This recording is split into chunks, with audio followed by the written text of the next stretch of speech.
Bueno, pues bienvenidas y bienvenidos a esta nueva sesión de las actividades que tiene el Festival Internacional de Cine de Elche. En primer lugar, dar las gracias al FICIE y especialmente a Alejandro Cano por darme la oportunidad de, en esta mi tierra de acogida, pues moderar una mesa en la que tengo mucha ilusión de poder compartir unos minutos con gente a la que admiro profesionalmente, a la que admiro personalmente y que creo que pueden aportar mucho en su doble vertiente dentro de lo que hemos titulado escribiendo guiones en el mundo de la IA, tanto por su faceta como guionista como por la labor de representación del mundo del guionista que tiene las entidades en las que son partícipes y que os contaré. Empezamos por Virginia Yagüe. Virginia no solamente trabaja en series, aunque al final la cabra tira al monte y a la gran mayoría de ellos voy a hablar de las cosas que han hecho en series. Ganó la Vindaga de Oro del Festival de Málaga por su largometraje Els Nens Salvatges, ha trabajado en La Señora, en Amares Tiempos Revueltos, en La República, recientemente en Las Abogadas, también tiene pendiente de estreno la nueva serie para Telecinco en Prime Time, que se está rodando actualmente, que es Pura Sangre, y junto con todo eso es miembro de la Junta Directiva de CIMA, de la Academia de Cine, y es desde 2022 la presidenta de DAMA, de la entidad, como ellos dicen, la única entidad española especializada en la gestión de derechos de autor de obras audiovisuales, con más de 3.000 socios, y cuya sede, si podéis visitar la de Madrid y la de Barcelona, que acabáis de abrirla hace nada, de verdad os recomiendo encarecidamente, que es una preciosidad. Al lado suyo tenemos a Cristóbal Garrido, junto con Adolfo Valor, el autor y el responsable de cosas como Reyes de la Noche, Días Mejores o La Vida Breve. Del hijo del chofer algún día te contará cómo está el proceso eso, que tengo mucha curiosidad. Hasta hace un mes era Volcal de Alma, que es el sindicato de guionistas de España, que fue fundado en el 89, formado por más de 1.000 guionistas de cine y televisión, de ficción, de no ficción, de programas, y que hacen la mejor gala de premios salvando lo presente en el FICIE que yo conozco del cine y del audiovisual español. Al final tenemos a Borja González Santolaya, un bilbaíno de esto de sacar la gabarra cuando gana el Atleti, el responsable del guión de Way Down, responsable en Amares para siempre, de esa maravilla llamada Luimelia, guionista en No me gusta conducir, y su gran vuelta a la interpretación con Medina, el estafador de famosos, donde hace un papel maravilloso además del guión. Tiene pendiente de estreno porque además ya lo podemos decir, acaban de publicar su primer tráiler La Suerte, que esperamos verla en otoño, y es vocal también de Alma. Iba a decir también el lema oficioso que creó para el sindicato, pero luego si quiere que lo cuente él. Yo quería primero de todo, antes de que hablemos de la IA, hablar del mundo del guión. Yo sé que hay gente aquí a la que le interesa, a la que puede gustarle o que están en la profesión o que quieren hacerlo. Virginia, empezando por ti, ¿cómo te metiste en este mundo del guión? Coloco esto, ¿verdad? Sí, vale. Bueno, voy a matizar, ¿no? Ya no estoy ni en la junta directiva de CIMA, me tengo que quitar de cosas, ni en la de la Academia de Cine. Estaba por la especialidad de guión, pero bueno, eso es otro tema también proceloso, pero ya no estoy, o sea que solo estoy en nada. ¿Y cómo llegué al guión?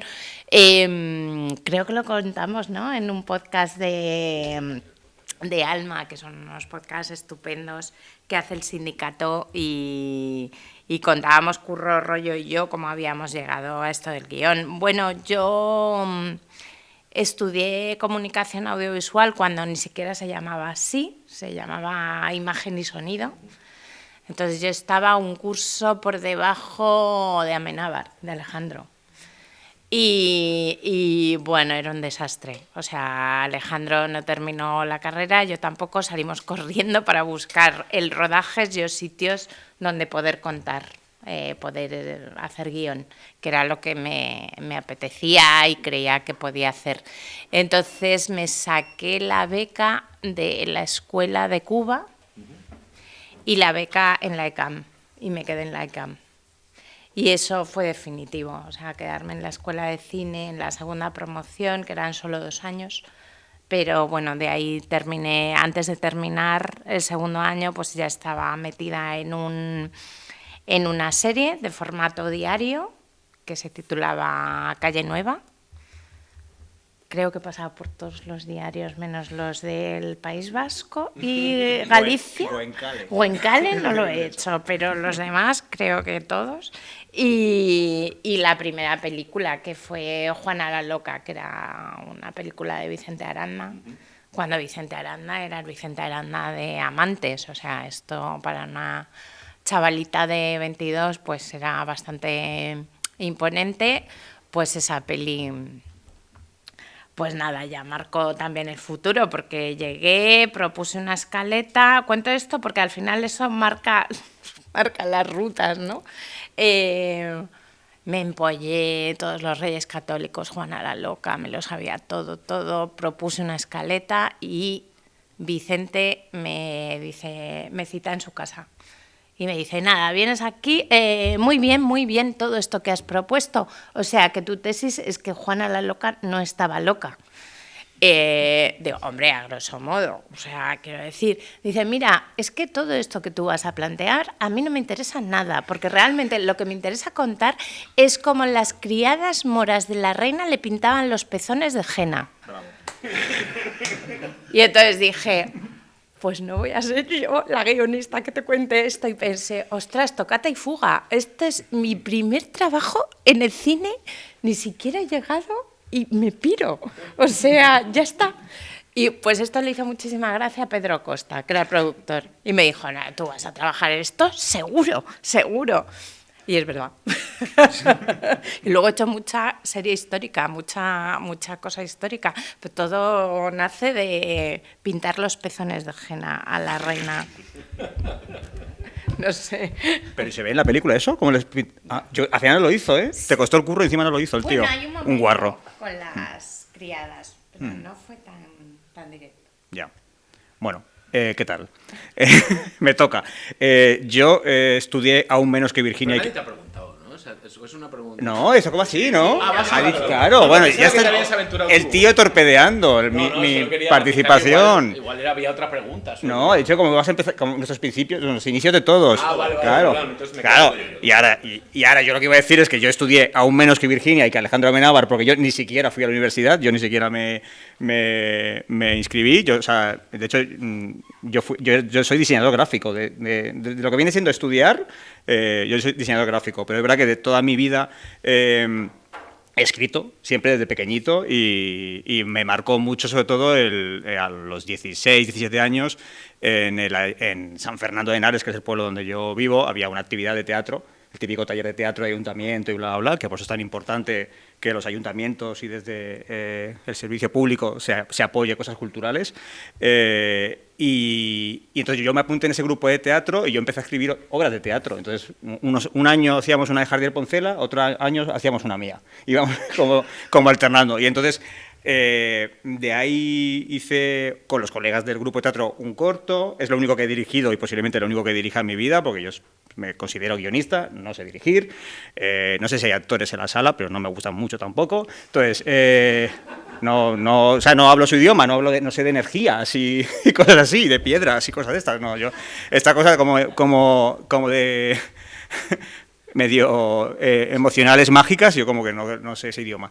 Entonces, hice un corto, ese corto se seleccionó en el Festival de Alcalá, era como súper primario y tal y cual, pero bueno, el caso es que de ahí empecé como a enchufarme un poco en el mundillo, escribí una peli con 19 años, tuve la suerte que fue escribir ese guión, lo mandamos a una productora y de repente esa productora lo compra, que es una cosa como muy loca porque es tu primer guión, lo mandas a un sitio que ni siquiera te conocen demasiado y te compran y se hace. Y luego a partir de ahí siempre es lo típico que hay un momento en el que tú ya te crees que ya estás en la industria, que dices ya he llegado, ya he hecho 2 películas y ya el mundo es mío, y me comí una mierda gigante durante bastantes años. Y entonces hice una webserie, cuando prácticamente nadie hacía webseries, un colega y yo, Felipe y yo, hicimos una webserie y eso nos colocó en el mapa otra vez, porque fue como que todas las productoras decían, ¿qué es esto de las webseries? ¿Cómo se pueden hacer ficción muy barata? ¿Qué es contarnos? Entonces de ahí más o menos volví otra vez a meterme en la industria y luego ya me llamaron de Bambú, y en Bambú, que es una productora, pues me hice Gran Reserva, Gran Hotel, Bajo Sospecha, Velvet, y la última que hice fue Fariña, y luego ya de ahí empecé me lo monté un poco por mi cuenta y junto con Adolfo he escrito otras películas y otras series, y es un poco este recorrido. He contado como 15 años de repente así en 5 minutos, pero bueno, eso es un poco mi historia. Si tenéis dudas podéis preguntar. Ahora bien, que esto lo de las preguntas, nos deberías hablar aproximadamente una horita sobre todo esto y luego dejaros preguntaros un tiempo para vosotros. Lo digo ahora para que lo vayáis pensando y luego lo recuerdo para que al final podáis hacer las preguntas que queráis.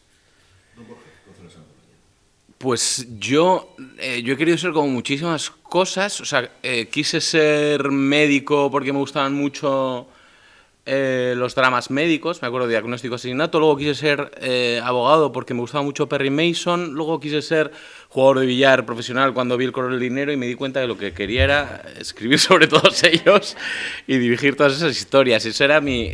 Claro, eso me di cuenta yo creo que relativamente tarde, probablemente como a los 15, a los 16. Hasta entonces había estado soñando con muchísimas profesiones, incluso la de futbolista, pero esta por lo que fuera, pues no se dio.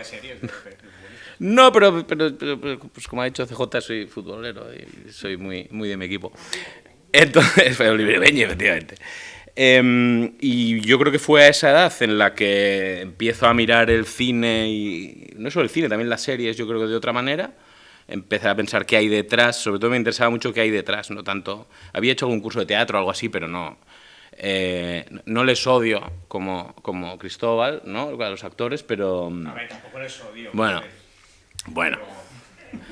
Tampoco hago constelaciones familiares, no soy una persona esotérica, ni mucho menos, pero les tengo cierto aprecio. Hice algún curso de teatro, pero no me interesaba mucho, aunque luego he seguido haciendo cosas de vez en cuando como actor, pero nunca me consideré actor, jamás.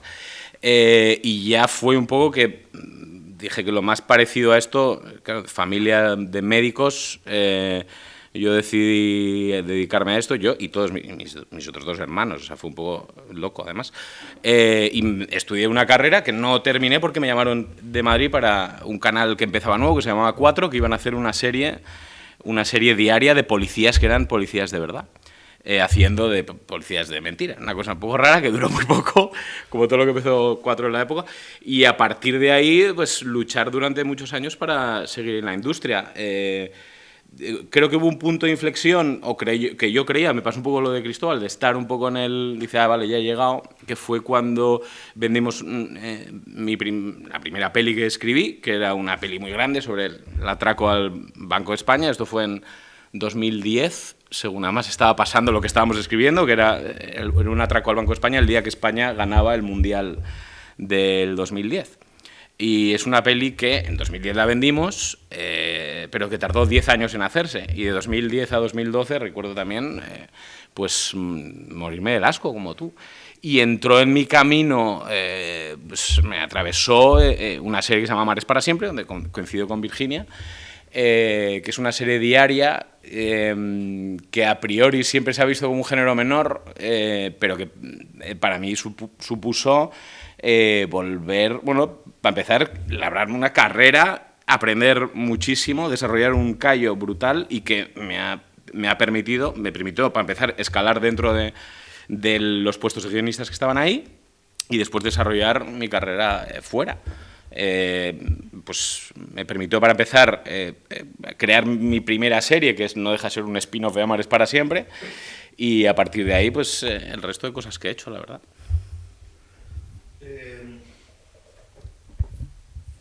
Yo voy a preguntaros por la IA, pero antes de eso, echando la vista atrás, como habéis hecho ahora, ¿cómo ha evolucionado la industria para el guionista? Antes de que nos metamos con la parte de la IA, la llegada de las plataformas, el cambio de modelos, el cambio de formatos, ¿es para mejor, es para peor? ¿Es más complicado ahora entrar en la industria para alguien que nos esté aquí, de los participantes, o de alguien que nos vea después en la grabación?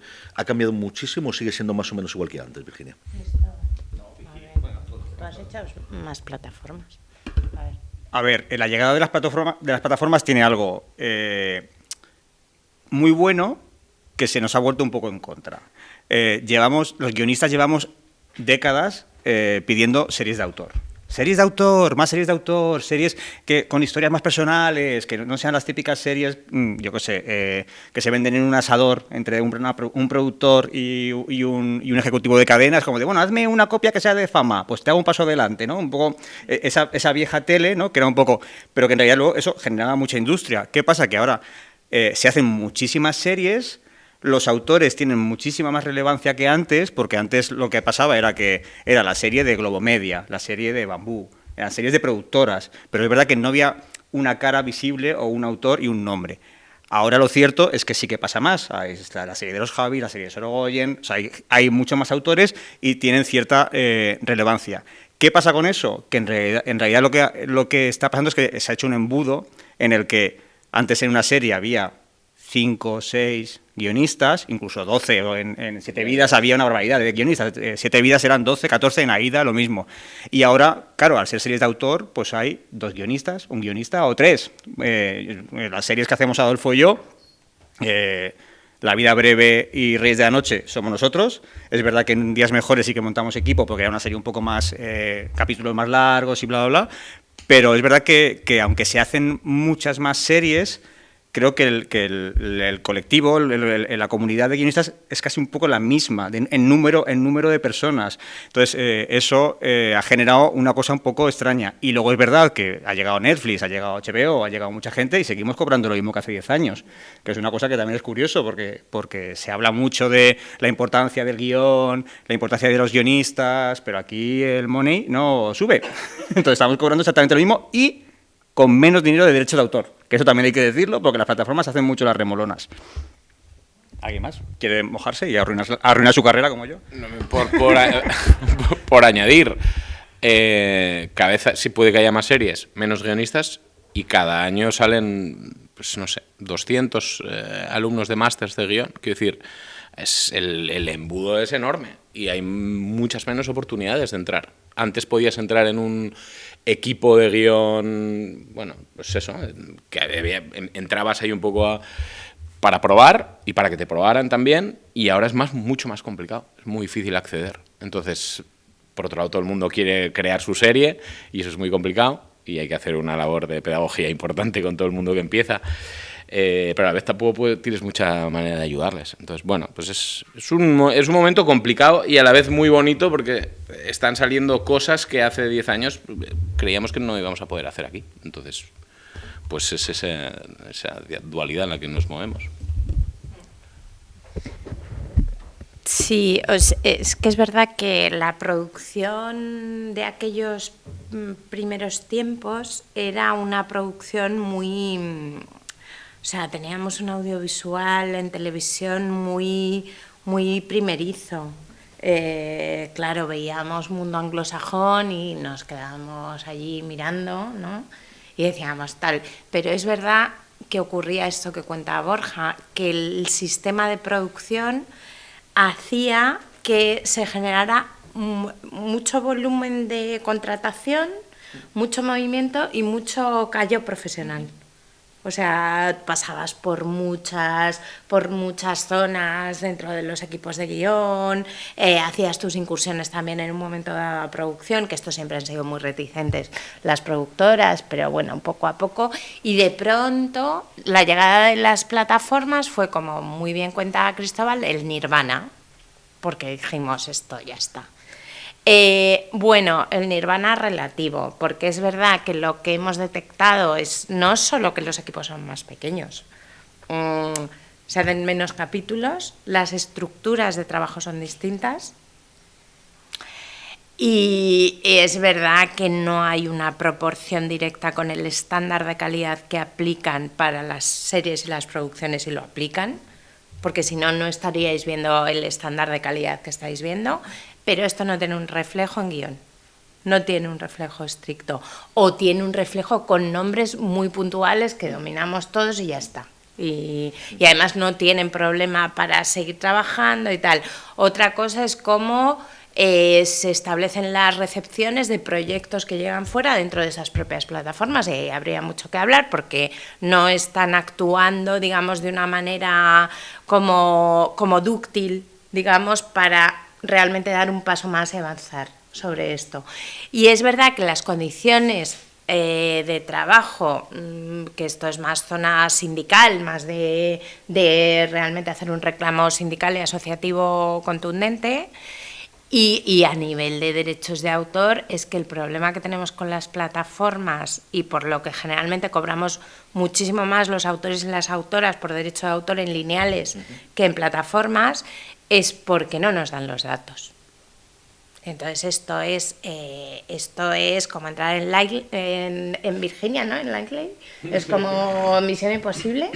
Y entonces, y al final son acuerdos pactados, o sea, que repercuten en los autores, pero nunca Os pongo el ejemplo porque es el más gráfico. Nosotros, yo creo que somos la entidad que más acuerdos hemos cerrado, con uno de los jurídicos más peleones que hay, y entonces ahí hay que establecer un acuerdo entre departamento de socios, por favor, lleguemos a un acuerdo porque los autores quieren cobrar, y el jurídico diciendo hay que llegar a buenos acuerdos, lógicamente. Pero con quien no hemos llegado a firmar un acuerdo es con Amazon. Amazon. 10 Bezos. No hemos, porque lo del dato es, o sea, si es difícil en cualquier plataforma, teniendo un modelo de negocio concreto, imaginaros lo que es llegar a un acuerdo en una plataforma que el audiovisual es residual para su modelo de negocio. Entonces, es como, ponte a discutir con Amazon cuánta parte corresponde al audiovisual y cuánta parte corresponde a la paquetería. Entonces, es como complicadísimo. Pero lo peleamos, estamos en ello. Y otra de las cosas que... Como nos gusta quejarnos de esa cosa. No, eso es verdad, bueno, es importante también. Y es verdad que la autoría ha salido a la luz, pero hay una realidad detrás también que muchas veces es muy residual y pertenece a muy pocos autores. Quiero decir, antes nos quejábamos mucho, y es verdad, de que antes el poder, o por así decirlo, el qué se hace, se discutía con un chuletón delante entre el productor y el ejecutivo de la cadena. Y ahora tenemos otro problema, que es el dichoso algoritmo, este tipo de cosas, que al final te obligan a que, si no estás en un punto en el que tu autoría, por nombre, te otorga un estatus y una capacidad de acción muy concreta, si no eres de esa clase alta, vamos a decirlo así, estás muy preso por lo que dicte en ese momento una máquina, y con esto te la dejo votando para lo siguiente. Y es así, quiero decir, si ahora te dicen, no, es que no, ahora no se está viendo series de terror o de comedia, no sé qué, no lo hacemos. Entonces, quiero decir, dependemos mucho de... Antes dependíamos de señores con traje comiendo chuletón, y ahora dependemos de máquinas, y esto es también un problema. Entonces, si tienes la suerte de tener un nombre en la industria, y empezó mucho con nombres de cine que tenían ese estatus de creadores, como en mayúsculas, como dioses, ¿no? La serie de Amenábar, la serie de no sé quién. Y se han ido creando, por supuesto, la serie de los Javis, la serie de Cristóbal. Lo voy a hacer, pues si no, lo tengo que decir, si no me echa la bronca. No para mal. No, de gente guay, estoy diciendo guay, que al margen de, si no eres ese tipo de personas, creo que estás preso y estás en una especie de, estás vendido a una moda, vamos a llamarlo así. Uva, voy a discrepar un poco contigo, para que haya pelea. Venga. No, o sea, quiero decir que antes... O sea, eso, ahora lo llamamos algoritmo, antes se llamaba audiencias. Es decir, antes en las cadenas también te decían, no, es que las series de universitarios no interesan porque a la audiencia le parecen unos pijos y no se hacían series sobre universitarios. Y ahora lo que te dicen en Netflix o la plataforma de turno es, no nos funciona las comedias porque no viajan. Bueno, podemos estar más a favor, más en contra, pero lo cierto es que esto siempre ha sido así. Ha habido un criterio, antes lo decían el SER y ahora también lo dice el SER, porque si de repente en Netflix estrenas una serie sobre universitarios o una comedia que lo peta en todo el mundo, ¿por qué van o algo de terror? ¿Por qué se van a negar si es lo que su público quiere? El problema de eso es que cuando tú estás comiendo comida recalentada una y otra vez, y Netflix te da lo que tú quieres, hay un momento en que dices, bueno, a lo mejor lo que me apetece ahora ya no es terror, me apetece otra cosa. Entonces, ahí el problema es cuando de repente en Netflix dicen, bueno, a lo mejor ya el público se ha saturado de adaptaciones de libros románticos, vamos a por otra cosa. Pero hasta que se dan cuenta, te has comido 5 libros románticos uno detrás de otro. Entonces, creo que ese es el problema, pero en realidad no me parece que sea muy diferente a lo que pasaba hasta ahora, porque al final siempre hay un señor que cree conocer lo que demanda su público y lo que necesita su cadena o su plataforma, y esos son los criterios. Es que alguien tiene que decidir en ese sentido, y tiene cierto sentido también. Sí, no vamos a hablar de la IA. Si quieres entramos en la IA porque tiene que ver con el algoritmo. Lo que pasa es que entre la máquina dictando la pauta y los señores del chuletón, sí que es verdad que yo quiero romper una lanza por o sea, hay productores de todo tipo, pero durante una época en este país realmente hubo productores que sí que defendían las esencias de determinadas series que planteaban. Y las defendían, ¿eh? Y las defendían a ultranza ante... Es verdad que el mercado era muchísimo más pequeño. Entonces eran unos interlocutores de relevancia a los que se les escuchaba, que por supuesto lo podían hacer mejor con sus equipos y gestionarlos mucho mejor, pero colocaban cosas y las colocaban con coherencia. A mí mi problema, o sea, el problema que yo veo en esto es que esa high class, esa clase alta, creo que entra en colisión directa con esta idea que teníamos de es el momento de los autores. Porque al final es el momento de 4 voces que además saturan, porque vuelven a... Bueno, que es también lógico, o sea, tú buceas en tu mundo, o sea, esto tiene un recorrido y bueno, y si no, esas propias voces buscan amplitud en sus voces. Y bueno, o sea, y no hay esa pluralidad, no hay esa diversidad, no hay esa riqueza. Esto que dicen y repiten no es real, no se aplica. Se aplica mucho dato recauchutado. Es decir, vamos a probar, tal. Yo supongo que todo esto era lo que en la época de las audiencias era buscamos el éxito seguro. Que esto lo decía mucho Bobaira, que a mí me hacía mucha gracia. Vamos a por el éxito seguro, y que yo pensaba, claro, vamos a por el éxito seguro. ¿Quién no quiere el éxito seguro? Pero... ¿qué te da el éxito seguro? O sea, a tu director de referencia, que es Alejandro Amenábar, si José Luis Cuerda no le hubiera producido una locura como era Tesis en su día, te aseguro que no vas al éxito seguro. O sea, ni de coña, ni de coña.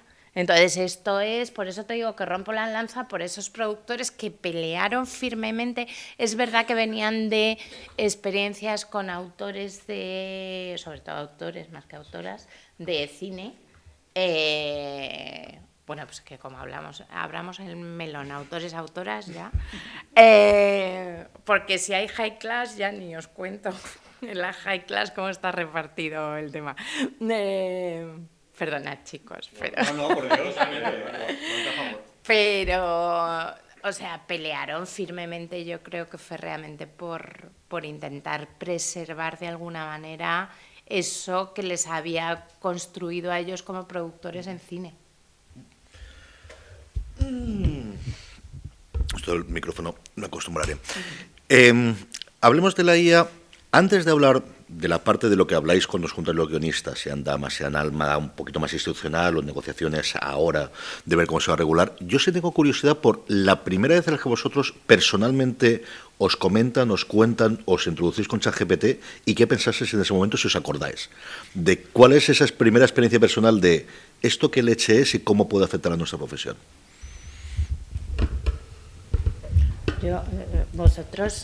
Yo probé para ver, o sea, es que no sabía lo que era.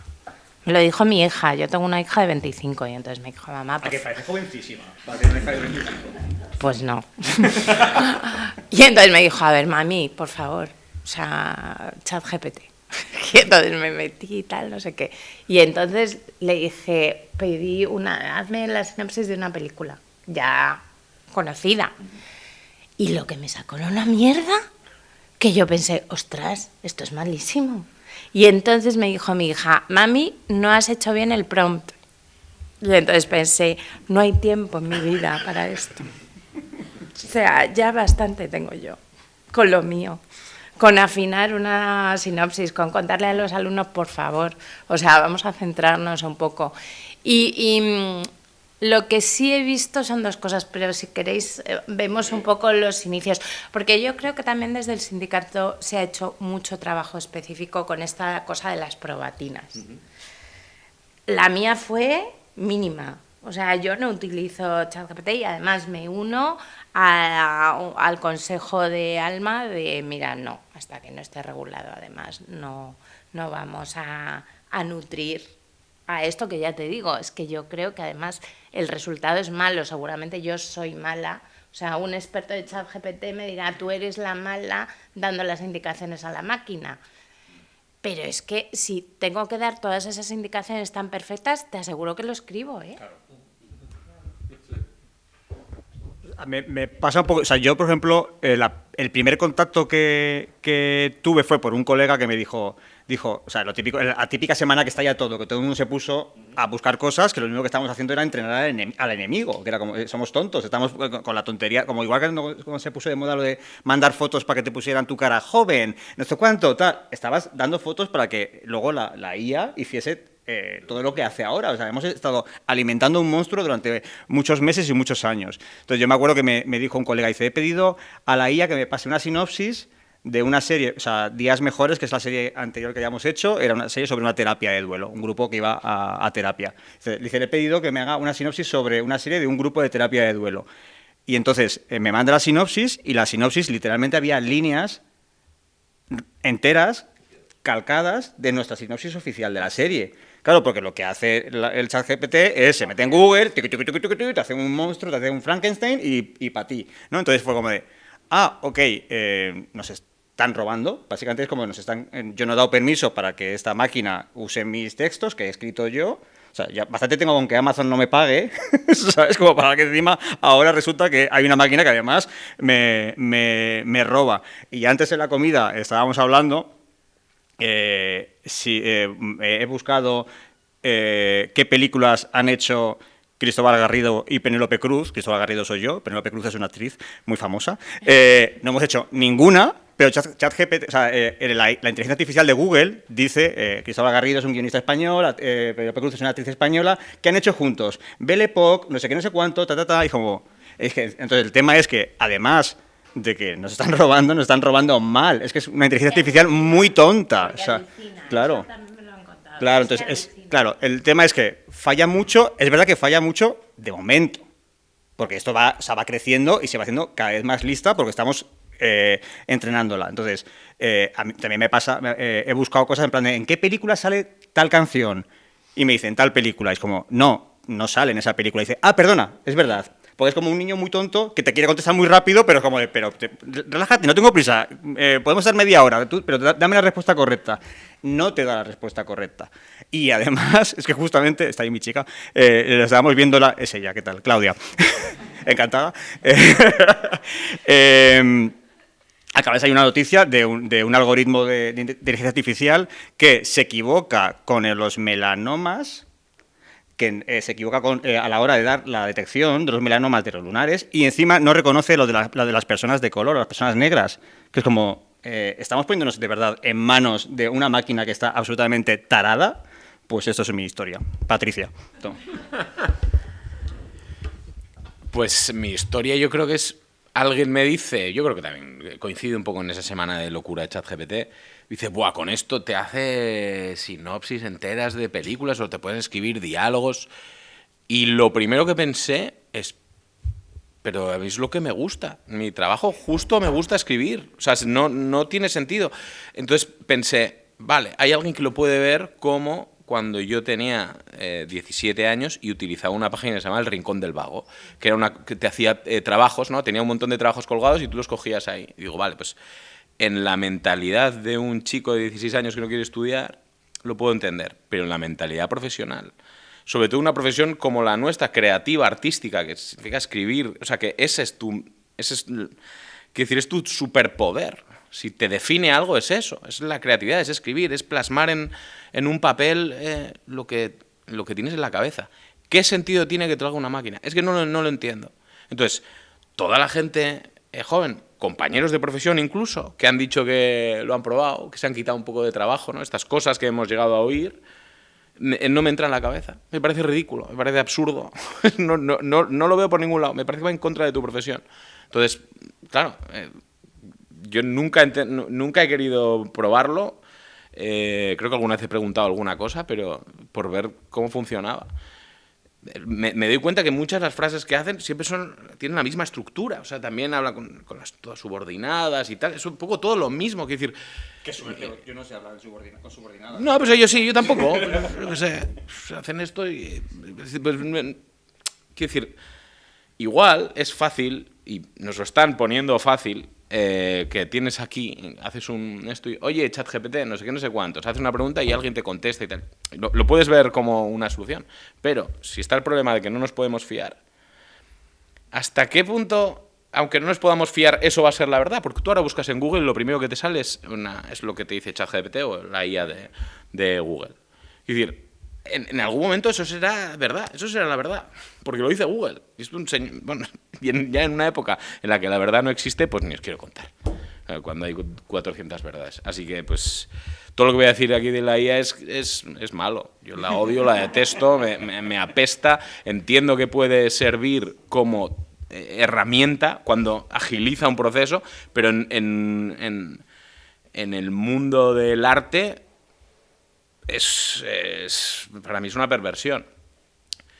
Si alguien dice, bueno, pero es que cuando pasó, que cuando llegó la fotografía, cuando se inventó, la gente que pintaba ¿no? en los mapas, la gente que pintaba las fachadas y tal, bueno, vale, entiendo. Pero no robaban. Efectivamente, a eso es lo que iba. Digo, evidentemente, no, iba a ir por otro lado también. Digo, puede que llegue un punto en que la IA se utilice de una manera artística.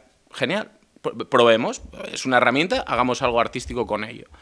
Y seguro que hay maneras, seguro que saldrá, incluso seguramente haya cosas,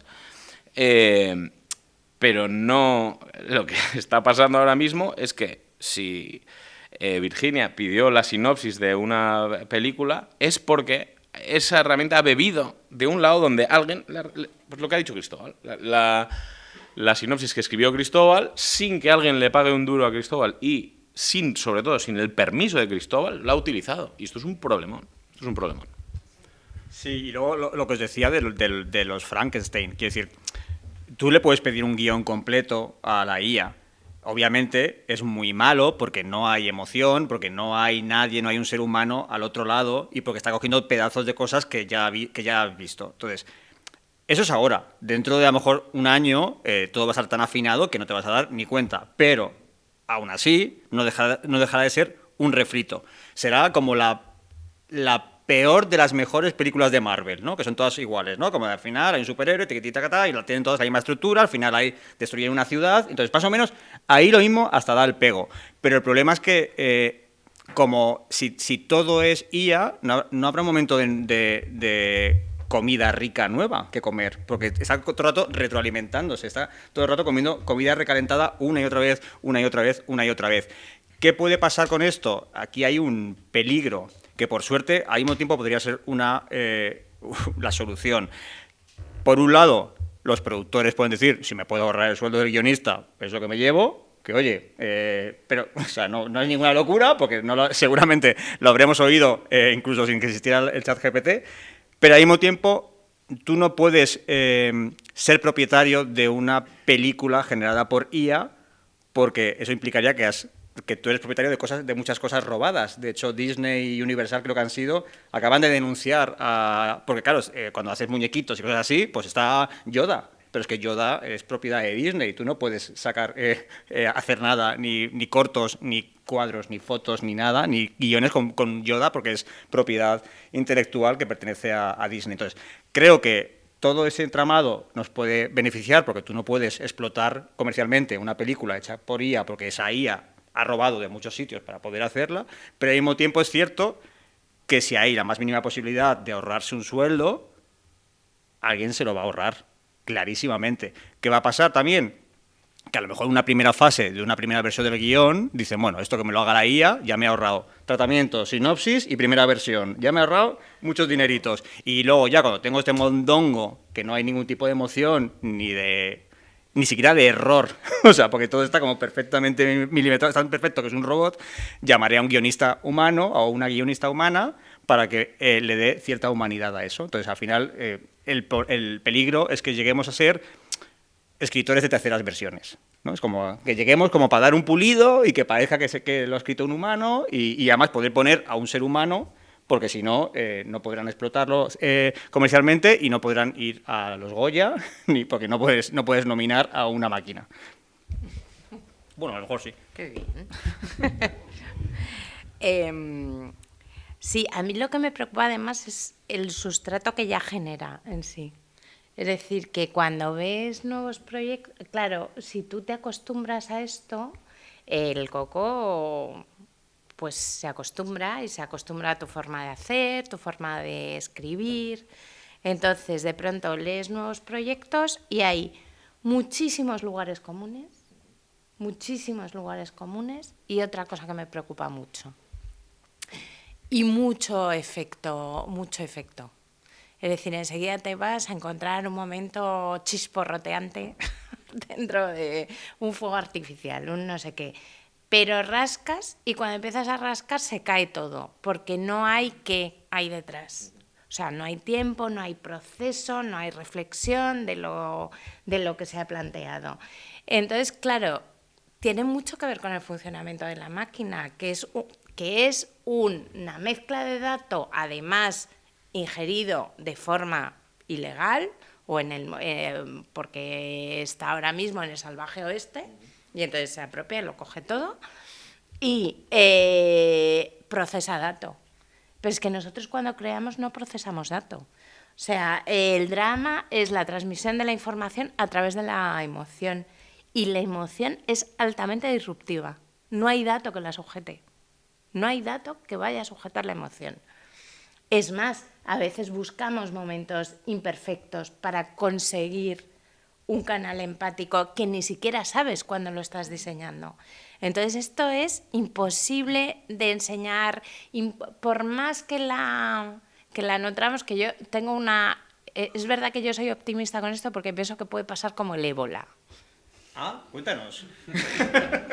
Pues que el ébola era un virus que decía, ¿os acordáis? Cuando teníamos toda la época del VIH y tal. Que mataron al pobre perro aquel, ¿te acuerdas? Claro, pero el ébola era un virus tan agresivo, tan letal, tan agresivo, que no prosperaba en su mundo de virus, porque se agotaba enseguida. Entonces tengo la sensación de como si va a seguir este parámetro, que se agotará, porque es demasiada basura, un proceso de datos de demasiada basura, para generar algo especialmente anodino, uniforme, sin gracia. O sea, tampoco vais a encontrar que yo pueda decir nada bueno de la IA. Eso que los amigos médicos sí que decían que la usan mucho y que... Pero si tiene sentido tiene sentido como herramienta de otras cosas. O sea, yo entiendo que en la medicina seguro que pillará atajos para llegar a detectar la solución para una enfermedad. Seguro que al ser más rápido, más listo, tener más información que un cerebro humano, posiblemente tiene que llegar a atajos, pero aún así tendrá que haber 10 seres humanos que chequeen ese diagnóstico y esa manera de curar esa enfermedad, porque si no, estamos jodidos. Mira lo que contaba antes del algoritmo de los melanomas. Entonces, creo que eso es importante. Y luego a mí, por ejemplo, no sé si hay profesores en la sala, me da mucho miedo. Yo tengo hijas y esta moda de los profesores de usar la IA porque es ¡qué moderno! Y de repente y vamos a hacer una canción sobre el colegio y le pedimos a la IA que nos haga una canción sobre el colegio. Es como, o sea, me parece que es una atrocidad, porque lo que estamos haciendo es niños conectados a un ordenador que no se esfuerzan lo más mínimo. O sea, que esos niños, ellos con sus manitas, escriban una letra de una canción. Luego, si quieres, mete la letra en la IA y que te ponga la música. Obviamente, en los colegios no hay un estudio de grabación, no hay instrumentos suficientes, bla, bla, bla. Pero por lo menos lo que es la parte creativa de componer una canción, ¿cómo vamos a saltarnos eso? A mí eso me da mucho miedo y creo que lo estamos interiorizando como en la época en la que los profesores ponían películas pirateadas a los niños, que es como, ¿sabes? Venga, vamos a poner la última de Parque Jurásico que se estrenó hace un mes. Como, oiga, por favor, o sea, un poco de respeto, ¿sabes? Entonces, yo creo que a mí eso me da pavor. Y Borja. O sea, sin querer sonar apocalíptico, creo que la tecnología atrofia a las personas. Quiero decir, desde esto que se llama, que es este gesto que era escribir a esto, a esto, a esto, a esto, quiero decir, hay un proceso. Con la inteligencia artificial pasa, en estos casos, que si yo podía hacer, poniendo el ejemplo de Cristóbal, si yo podía dedicarme mi cabeza para pensar, comerme la cabeza para pensar una canción y tal, y no lo hago solo porque la tecnología me lo permite, pues estoy creando monstruos. Al final estoy creando amebas que no sabrán moverse, y eso es un infierno. Yo sí que tengo, o sea, hay también un punto de esperanza, en mi caso por lo menos. Creo que, decía un compañero nuestro sobre la IA, que una de las cosas que jamás tendrá es criterio. Y el criterio, afortunadamente, es cambiante, muta. No, tú no piensas lo mismo ahora que dentro de 5 años ni hace 10. Entonces, tú si no puedes, no tienes criterio, no existe eso en ti, pues probablemente sigamos requiriendo a las personas, que son los que lo tienen y son quien contarán las historias que ellos viven. Y al final es eso, es lo que tú dices de la emoción, el drama. No tiene ningún tipo de sentido confiarle, pues eso, la historia, cualquier historia, a una máquina, porque no lo ha vivido, ni lo va a vivir. Bueno, aplica eso a la comedia. O sea, bueno, ya ni te cuento eso, claro, la comedia. Alberto Caballero, el co-creador de La que se avecina y Machos Alfa y mil series más de comedia, cuando pasó todo esto, se puso de moda ChatGPT, le pidió a la máquina un guión de La que se avecina, que fíjate si habrá datos de La que se avecina, estará posiblemente volcada entera en algún disco duro en Virginia también, ¿sabes? En algún lado en Estados Unidos. Y claro, dice, lo que nos dio la máquina, dice, nos dejó tan tranquilos, dice, porque no tenía puta gracia. Todo era como amorfo. Y mira si habrá chistes de Antonio Recio en memes y en cosas de estas, o sea, era como un cuadro. Entonces, claro, también es verdad que, precisamente, tú hablabas antes del error y al final la comedia se basa continuamente en caerte de culo, en tirarte un pedo cuando no debes, en cosas que no tienen que pasar. Ahí está el encanto de la comedia, en cosas que no deberían pasar. Y eso yo creo que a fecha de hoy todavía la máquina no lo sabe hacer. Y si lo sabe hacer, lo que hará es lo que ha visto. Entonces te cogerá trocitos de Algo pasa con Mary, del Verdugo, de cosas que esté etiquetado con el hashtag comedia. Entonces hará trozos. Y entonces verás una cosa que ya te sabe a visto, que como una comedia mala. Pues como cuando ves una comedia mala hecha por un humano, pues así todo el rato. Esta es nuestra opinión como autores, creadores, pero ¿cómo hemos llegado aquí? Y como espectadores. Esa es la otra parte que quería, y con esto yo creo que es la última pregunta que voy a haceros antes de la habitual que hago siempre, de que habéis visto últimamente para recomendar y que siempre os queda muy bien para despedir, y os cedo la palabra a todos los asistentes aquí. Esa es vuestra opinión personal, ¿cómo se está viendo desde la industria? Y sobre todo, ¿cuál es el principal caballo de batalla? ¿Es que se regule? ¿Es que se saque de la conversación? ¿Cómo se está viendo, sean damas, sean alma, sean esas conversaciones que tenéis con otros profesionales del mundo del guión, la utilización de la inteligencia artificial, Virginia? A ver, sobre todo yo creo que aquí el punto básico es la regulación. Es decir, hemos sido absolutamente indulgentes dejando que entrara sin que hubiera ningún tipo de regulación. Esto tendría que haber sido parado claramente desde órdenes públicos que vigilan y protegen su ecosistema cultural, porque es lo lógico, es lo que hacemos, defendemos nuestro patrimonio, y es así, debe ser así, y no se ha hecho. No se ha hecho porque los intereses que hay en el otro lado son muy fuertes, muy fuertes. Y encima han jugado sabiendo con todo lo que jugaban. Entonces, ¿qué ha ocurrido? Pues ha ocurrido dos cosas, que cuando se ha intentado regular hemos llegado tarde.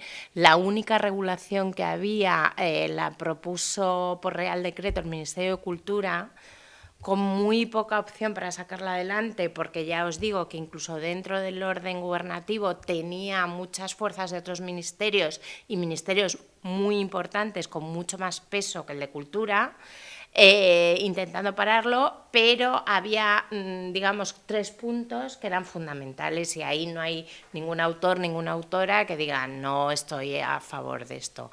Había mucho que decir sobre el Real Decreto en la ley de letra pequeña, pero no en los puntos esenciales, que era, si tú vas a utilizar obra de un autor y de una autora, primero tienes que pedir permiso a la autora de la autora. Eso lo que hace, en primer término, es reconocer la autoría. Una autoría que en nuestro sistema legal español la tenemos reconocida, es decir, hay el reconocimiento del derecho de autor y, por tanto, de la propiedad del autor sobre su obra. Si la usa, el autor tiene potestad de decir si quiere o no quiere dejar que se use su obra. Pero en el caso de que se use su obra, tiene que ser remunerada. Y eso es el sistema legal con el que nosotros contamos, que es el del derecho remunerativo, que no es igual en toda Europa. De hecho, el derecho remunerativo solo existe en 3 o 4 países a nivel europeo, España entre ellos. España sí que ha estado muy en primera línea a nivel de defensa de derechos de autor y lo ha estado vía legislativa. ¿Qué significa el derecho remunerativo en contraposición con el derecho exclusivo? Que es más natural para los autores. Es decir, cuando yo hago derecho exclusivo, yo digo, mi obra, tengo yo el derecho exclusivo sobre mi obra y yo decido sobre mi obra. Eso constitutivamente tiene mucho más sentido, es mucho más coherente. Pero eso tiene que tener asociado todo lo que hay alrededor. Por ejemplo, el derecho exclusivo lo tienen asentado principalmente en Francia, donde tienen un colectivo autoral muy protegido y muy bestia a nivel sindical. Entonces, no hay un contrato que te pelee un productor en Francia que te vaya a cuestionar el derecho exclusivo que tiene el autor a hacer sus cesiones o no. No pasa así en otros muchos países. Y entonces, ¿qué ocurrió en España? Que se decidió derecho remunerativo protegido por ley. ¿Eso qué significa? Que la ley me protege, que puede llegar un productor y decirme, no, que ese derecho es mío, y la ley te va a decir, no, ese derecho es del autor. Entonces, digamos que nosotros estábamos amparados por esa ley.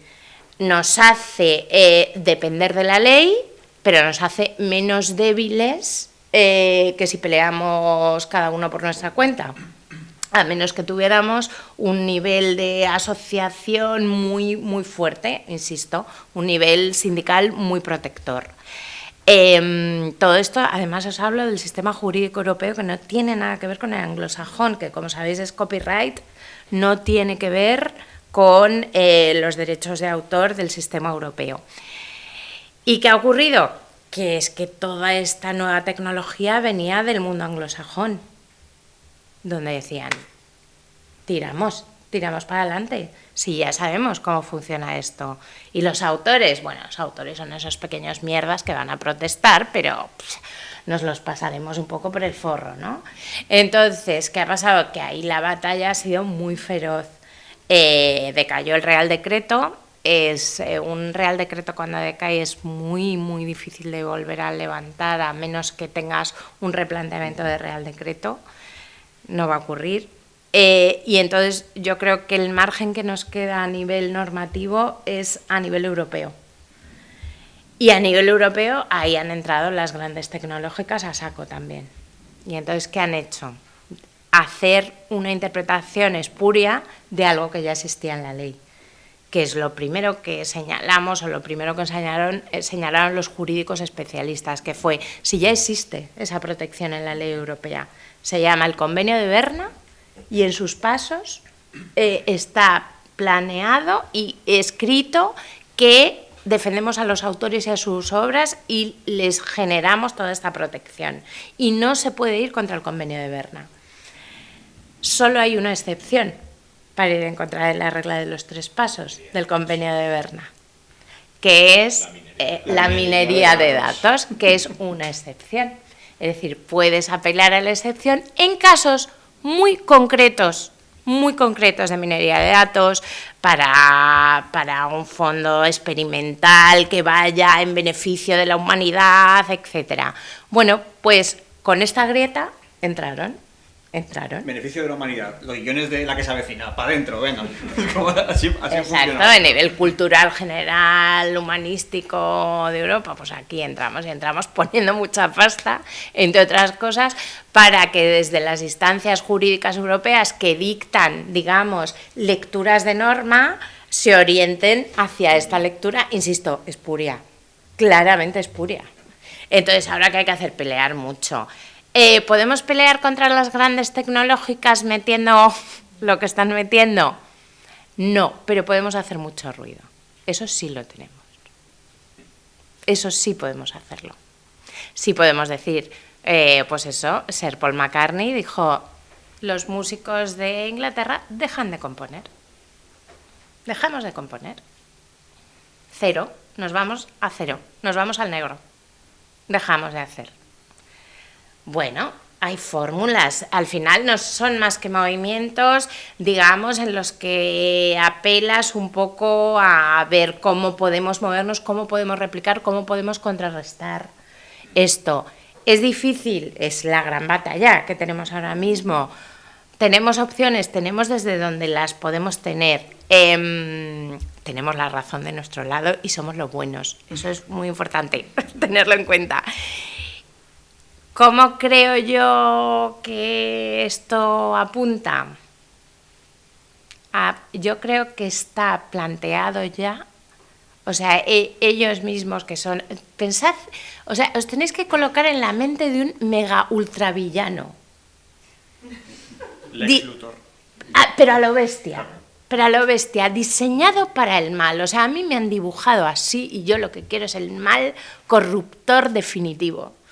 Y entonces, en la mente del villano definitivo, ya está prevista una solución que le venga bien al villano. Y entonces dirán, vamos a desgastar a esta panda en una batalla que les desgaste mucho, que les deje muy desmotivados, para luego, cuando lleguemos a una solución intermedia, piensen que han ganado. Y eso, así piensa un villano. No tengo nada más que decir, es que lo ha explicado súper bien, o sea... Además de esa pata, creo que es importante la pedagógica. Insisto, tengo... o sea, aparte de que... Es que voy a contar esto. El otro día un amigo mío se le murió su padre y recibió el siguiente mensaje. Claro, César, aquí está... No me acuerdo cómo se llama, Pedro, no sé.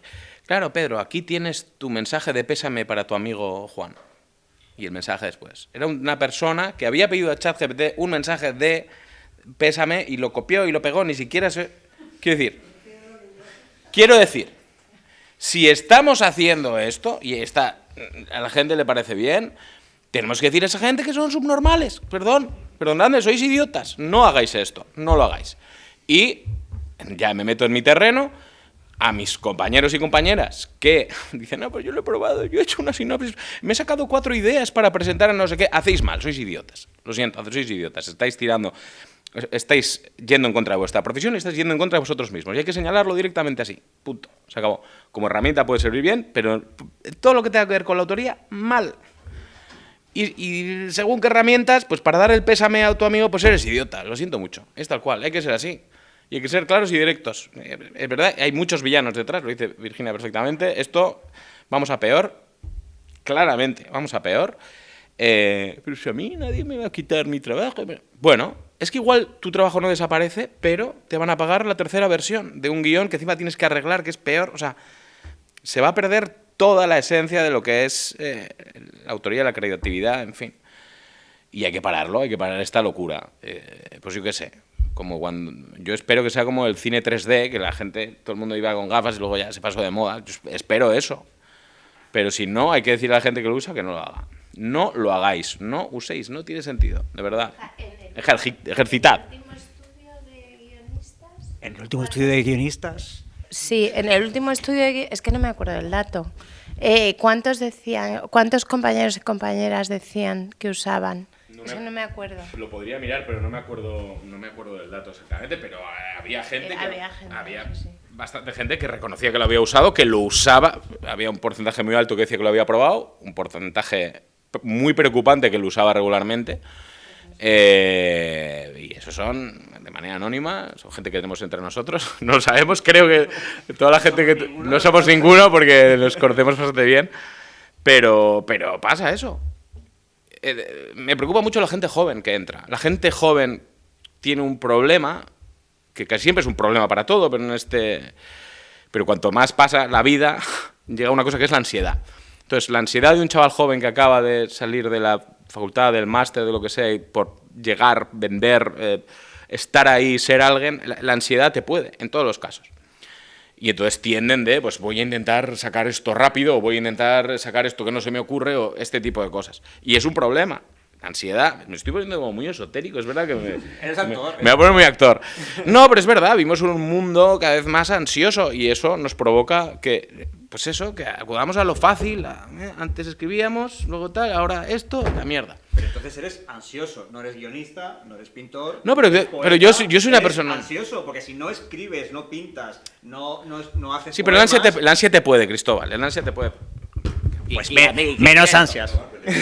Pues menos ansias, menos diazepam y más escribir. Que es gratis, que eso solamente lo puedes hacer con el móvil, que esa es otra, lo de esta cosa de estamos democratizando el arte, unos cojones, eso no es democratizar nada, o sea, nadie te impide escribir, o sea, todo el mundo tiene un portátil en su casa, todo el mundo tiene un móvil, o todo el mundo tiene un boli y un papel, eso es absurdo. Otra cosa, es verdad que ahora a lo mejor sí que puedes hacer una película entera, eso es ok. Es verdad que cualquier nerd lo puede hacer en su habitación. Ahora, esa película habrá que verla. Habrá que verla. Y estoy convencido que habrá un momento en que de aquí a 4 años, recordad esto que os voy a decir, se va a estrenar la primera película estrenada, o sea, hecha íntegramente en IA. Claro, no, sí, pero en plan en cines, con estreno, bla, bla. Y el único reclamo será, todo se ha hecho en IA. Todos los actores no existen. Las voces están generadas por tal. El guión no lo ha escrito nadie. Irán a verla 4, por curiosidad, porque ahí sí que no es una herramienta. Una herramienta era la animación 3D con Toy Story. Eso sí que es una herramienta. Era una herramienta al servicio de una historia generada, escrita por seres humanos y en la que cada cosa que se decidía, que Woody fuera de rojo y amarillo, bla, bla, y que esos colores los había decidido un humano, no una máquina. Entonces, eso va a ser el momento en el que de repente, cuando veamos ese mojón, la gente dirá, bueno, pues es que esto no tiene ninguna gracia, no tiene ningún sentido y que vengan los humanos otra vez. Pero mientras tanto, pues va a haber mucho vaivén y mucho tembleque, seguramente. Pues abrimos las preguntas a la gente. Voy a dejar que Borja, que siempre le gusta hacer el secretario, pueda llevar el micrófono. Para que se vea el micrófono, claro. De todas formas, sobre lo de la democratización, es que eso es muy interesante. Porque era... A ver, esto ya lo vivimos en su día, ¿os acordáis con el tema del pirateo? Claro. Sí. O sea, era lo mismo, todo el mundo te decía, pero es que esto es mejor porque así llegamos a todo el mundo. Bueno, oiga, vamos a ver, la imprenta supuso un avance respecto al manuscrito y esto no implicó necesariamente que los libros no se vendieran. Ni robar los libros. Exacto. Claro. Efectivamente. Entonces, claro, hay que medirlo todo. Ya pasamos por la copia privada en su día, cuando se generaron las capacidades de reproductores grabadores. Es decir, que podían grabar. Y entonces había que pagar un canon que repercutiera en los autores. En la millonada que nos llegó, ¿eh? ¡Buah! Que tampoco, por eso os digo. Casas, En eso está pensando. Sí, pero mira, en eso está pensando el villano. pero ¿cuándo se acabó la piratería? Cuando el villano sacó provecho. Creó Netflix, creó Spotify, creó Amazon Prime, Sí. Ahí se acabó la piratería. Cuando Movistar, que antes se llegaba dinero por la fibra, ahora se lleva dinero también por hacer series. Quiero decir, ahí se acaba cuando el villano Sí. puede monetizar todo eso. Y entonces, lo jodido aquí es que a lo mejor el villano sí que puede monetizar la propia IA. Eso es lo jodido, pero bueno. Y se descubrió una cosa muy bonita.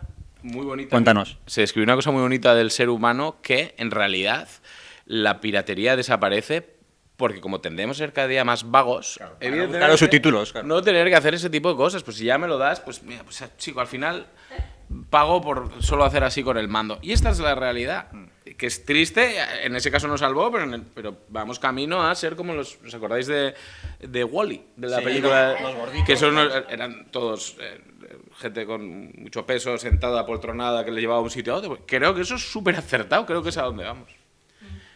Dijo el que hace mucho deporte aquí. ¿Preguntas? Cualquier cosa. Por cierto, ok, sí, bueno, ante todo, coincido totalmente lo que he dicho con Virginia, me ha encantado la metáfora del villano, supervillano, porque creo que es lo que vamos a tener.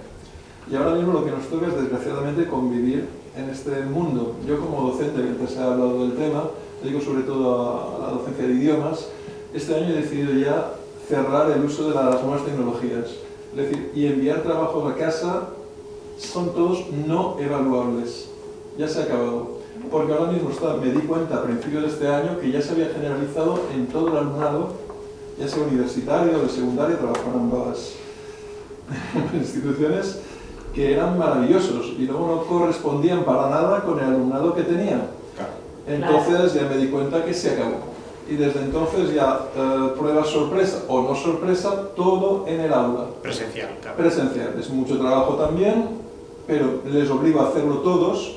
El trabajo que se envía a casa, pues hay quien te lo hace y hay quien no. Aquí yo me llevo una carga de trabajo enorme, pero lo mismo que se habla con este tema puede servir para muchos otros. Y yo estoy absolutamente a favor de la inteligencia artificial, de cualquier otro medio bien utilizado. Y teniendo criterio, ¿qué es lo que nos falta? Criterio, y nos falta conocimiento. A veces el problema de la juventud de mucha gente es que se cree todo lo que estamos leyendo y estamos viendo barbaridades, que es lo que se ha comentado aquí. Están viendo cosas que si se cogen el cachipegado, va muy mal. Sí, sí. O sea, mira, nosotros lo hablábamos antes también de la comida. Los que están muy jodidos, por ejemplo, son los traductores. O sea, sí, yo trabajo en traducción. Claro, o sea, si ahí puedes copiar un texto de 1000 páginas en español. No hacer, a mí me estresa. Claro. Voy a poner un ejemplo, por ejemplo, traducción de Muerte en el Oriente Express. Sean Connery, que está en la escena inicial de la película, está en Estambul, a punto de embarcarse en el barco que hace la travesía de la parte asiática a la parte europea. Está ahí Peter Ustinov, que escucha, que está ahí con su aspecto tan peculiar. Pues viene Sean Connery, que está con otra actriz también muy famosa, cuyo nombre no recuerdo ahora, y Sean Connery, con un punto de gusto, dice: debe ser un rana. ¿Qué significa eso en la versión traducida al castellano? Nada, hay que saber la versión original. Por eso las traducciones estas automáticas, todo esto que hay, es fatal. Simplemente significa que en inglés a frog es un gabacho, un franchute, y es como había que lo traducido. Y luego lo que a veces me cabrea un poco, me da mucha risa también, es las risas esas enlatadas que te vienen cuando alguien dice: debe ser un rana. ¿Qué risa tienes si no significa nada en castellano? Debe ser un rana. ¿Que se parece un rana ese señor? No lo sé, pero no cuadra. Es que es una cosa tras otra. Y yo tengo esa cosa que no me pierdo una.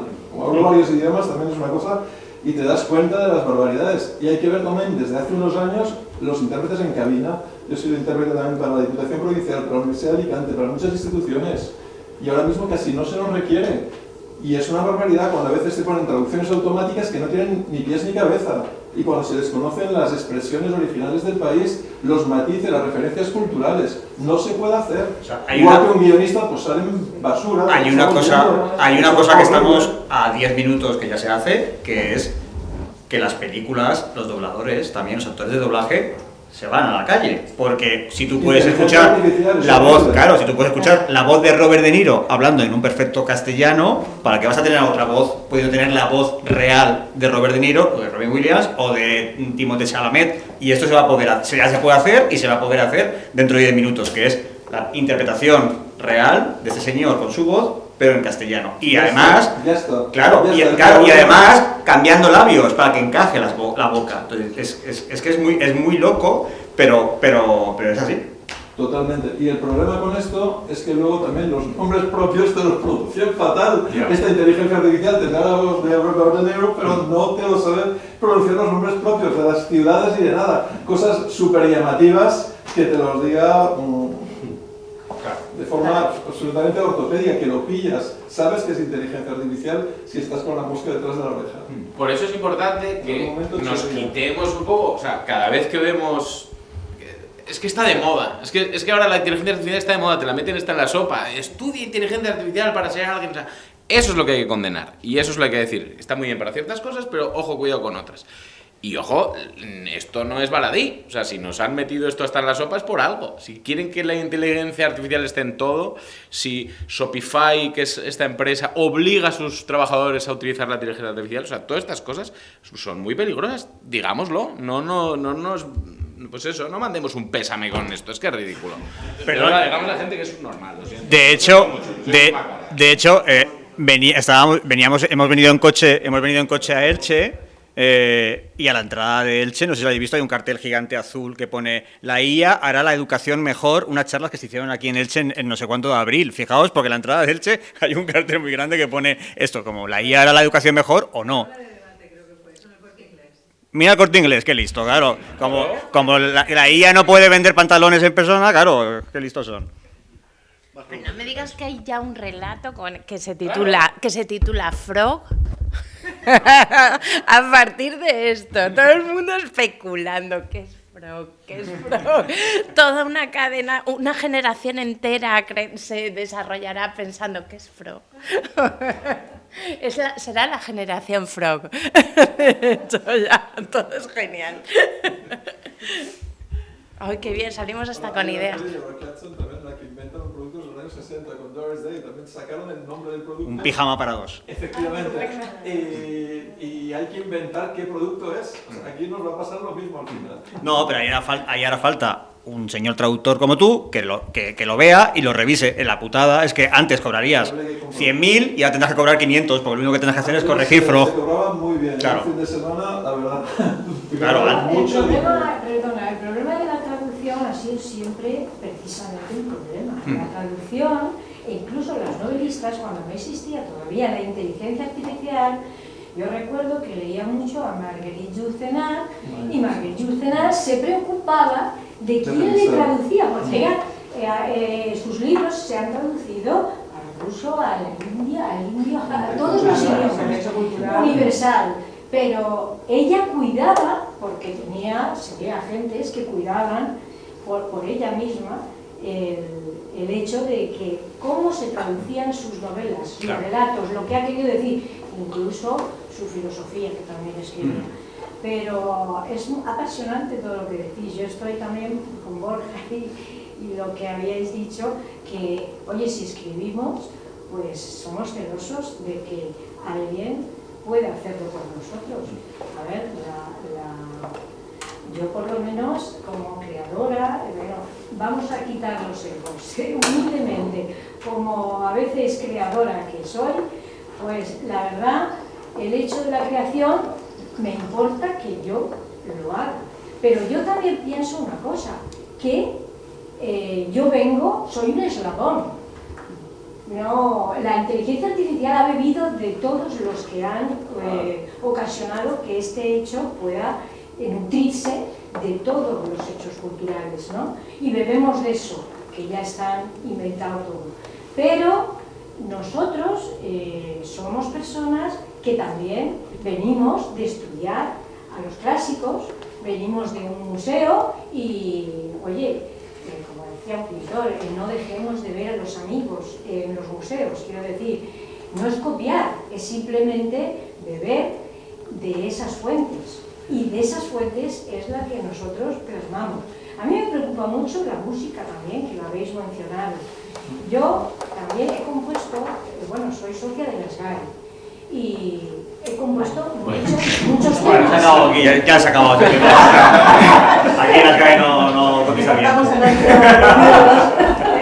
Soy siempre de las GAE, pero bueno, también... No, está bien porque eres música, tienes que ser de las GAE, nada más no puede ser, está muy bien. Pero quiero decir, bueno, y también soy escritora porque también tengo mi novela y algunos guiones que he hecho para... Pero tú eres la IA, tú eres la inteligencia artificial, tú eres todo, o sea, bueno, yo soy lo que Dios me ha hecho ser. Estoy aquí porque me interesa casi todo. Y disfrutas haciéndolo. Por inquietud. Claro. Entonces viene la inteligencia artificial y yo la quiero conocer. Vale. Y yo le pregunto, se preocupa mucho por mí este señor o señora, porque yo le pongo una voz de hombre bastante atractivo. Y entonces digo, pues no está mal. Y nunca me corrige. Cuando le pregunto, siempre dice qué bonito lo que voy a hacer. A ver, indícame un poco cómo presento esto de acto. Dame, que lo voy a ¡Qué meditar bonito! Y me pregunta. Ya te ha enganchado, mira. Y siempre, Ya te ha enganchado. El hecho es que yo estoy con vosotros, soy un poco escéptica. El otro día, en 24 horas, un programa muy interesante en la televisión, informativo, ¿cómo es? Fortes, Xavier Fortes, entrevistaba a Gonzalo Suárez, ni más ni menos, y tenía muchísimo que decir Gonzalo Suárez, pero a sus 91 años, él mismo confesó que estaba divagando de todo lo que le preguntaban, ¿no? Dice, bueno, él dice que era pesimista por el mundo que se avecinaba Y Fortes le decía que no, que él era optimista y había que ser optimista. Bueno, Y Fortes entonces, claro, le quedan 2 años. a mí me extrañó que él impusiera un poquito eso. Pero al final él dijo, bueno, procuraré ser optimista como tú, Fortes, pero humildemente no tenía ningún ego este señor, vi que había hecho muchísimas cosas y que hasta sus propias películas algunas no le gustaban, ¿no? Pero bueno, por aquí. En cualquier caso te digo, todas estas conversaciones que tienes con tu novio de ChatGPT, este novio, le estás enseñando a hablar. O sea, le estás contando historias. Lo desecho. Hombre, porque es un pelota, no te gusta. Claro, porque tú quieres un señor que te dé un poco de marcha, no esté pesado, que te da la razón en todo, claro. Es interesante que haya, pero perdona, pero es que solamente una apunte. Hace tiempo yo oía señores que decían, yo con el móvil no quiero nada. Yo con la calculadora nos va a minorar Sí, fíjate. los pocos cálculos que a lo mejor tenemos. Y no ha sido tan para tanto. La humilde calculadora nos salvó de algunas cosas, pero seguimos calculando, nuestro cerebro sigue... Bueno, yo hace que no calculo. Habrá que ver algunos, sí. Y bueno, luego contaré algo de las series. Sí, a mí me gustaría, siguiendo con la IA, me gustaría saber vuestra opinión y también la tuya, Carlos, a qué sector del cine creéis que puede afectar más la IA. Yo soy representante de actores, he tenido la suerte de tener actores en nuestras producciones, Ya sé quién eres. protagonistas y muchos repartos, ¿vale? Y nos peleamos, los representantes, yo como parte de ARAE, y nos peleamos todos los días con contratos en los que sobre todo las plataformas internacionales nos meten la cláusula IA, en la que se pone en riesgo el que un actor de reparto, porque creo que un Javier Gutiérrez, un Juan Diego Boto es irreemplazable o sea, no se puede hacer con IA, pero sí actores de reparto que vayan 1 o 2 días a rodar y puedan replicar tramas enteras. ¿Vale? Nos peleamos diariamente con las cláusulas, sobre todo con Netflix y las grandes plataformas. ¿Y ganáis o no? ¿O Muchas, sobre todo Movistar, todas las nacionales y muchas, porque además estamos todos unidos, ARAE y ANAA, nos la aceptan, sobre todo como no hay una legislación actual vigente, intentamos hacer argumentos, o sea, redacciones alternativas que protejan a nuestro actor, pero que se utilice de forma inteligente para la producción en general, ¿no? Porque es verdad que hay cosas como un efecto especial que requiere también una IA. Pero Netflix, por ejemplo, nos cuesta muchísimo. Y la productora se ampara en que Netflix dice que no, y es que no. Cuidado por eso que A mí también no me da miedo. las productoras bien Totalmente, claro, no nos lo creemos. Claro. A veces creemos que no llega a Netflix. Pero la pregunta concreta es, aparte de los actores, ¿a qué sector del cine, a qué otros, aparte de guionistas, creéis que le puede afectar más? Lo que decías tú de los actores tiene todo el sentido, que decir, Javier Gutiérrez, aunque perdiera el 30% de curro, tendría 70%. El problema es el colectivo más precario de los actores, que esos, claro, que de repente... Claro, todos esos son fácilmente aniquilables y no podrían vivir de su trabajo.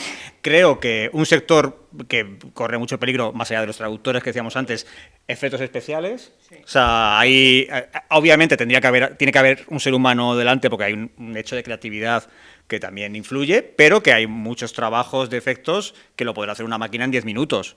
Vamos, o sea, si ya lo estamos viendo, para hacer una foto que tú dices, ponme un castillo, no sé cuánto, bla, bla, que llueva, y te lo hace en 30 segundos, tú imagínate esto en una peli. Montaje, sí y no, es decir, pero el montaje creo que se va a ver, o sea, tú no puedes tener menos montadores de lo que ya hay, porque tienes uno, o sea, si quitas a uno ya dice cero.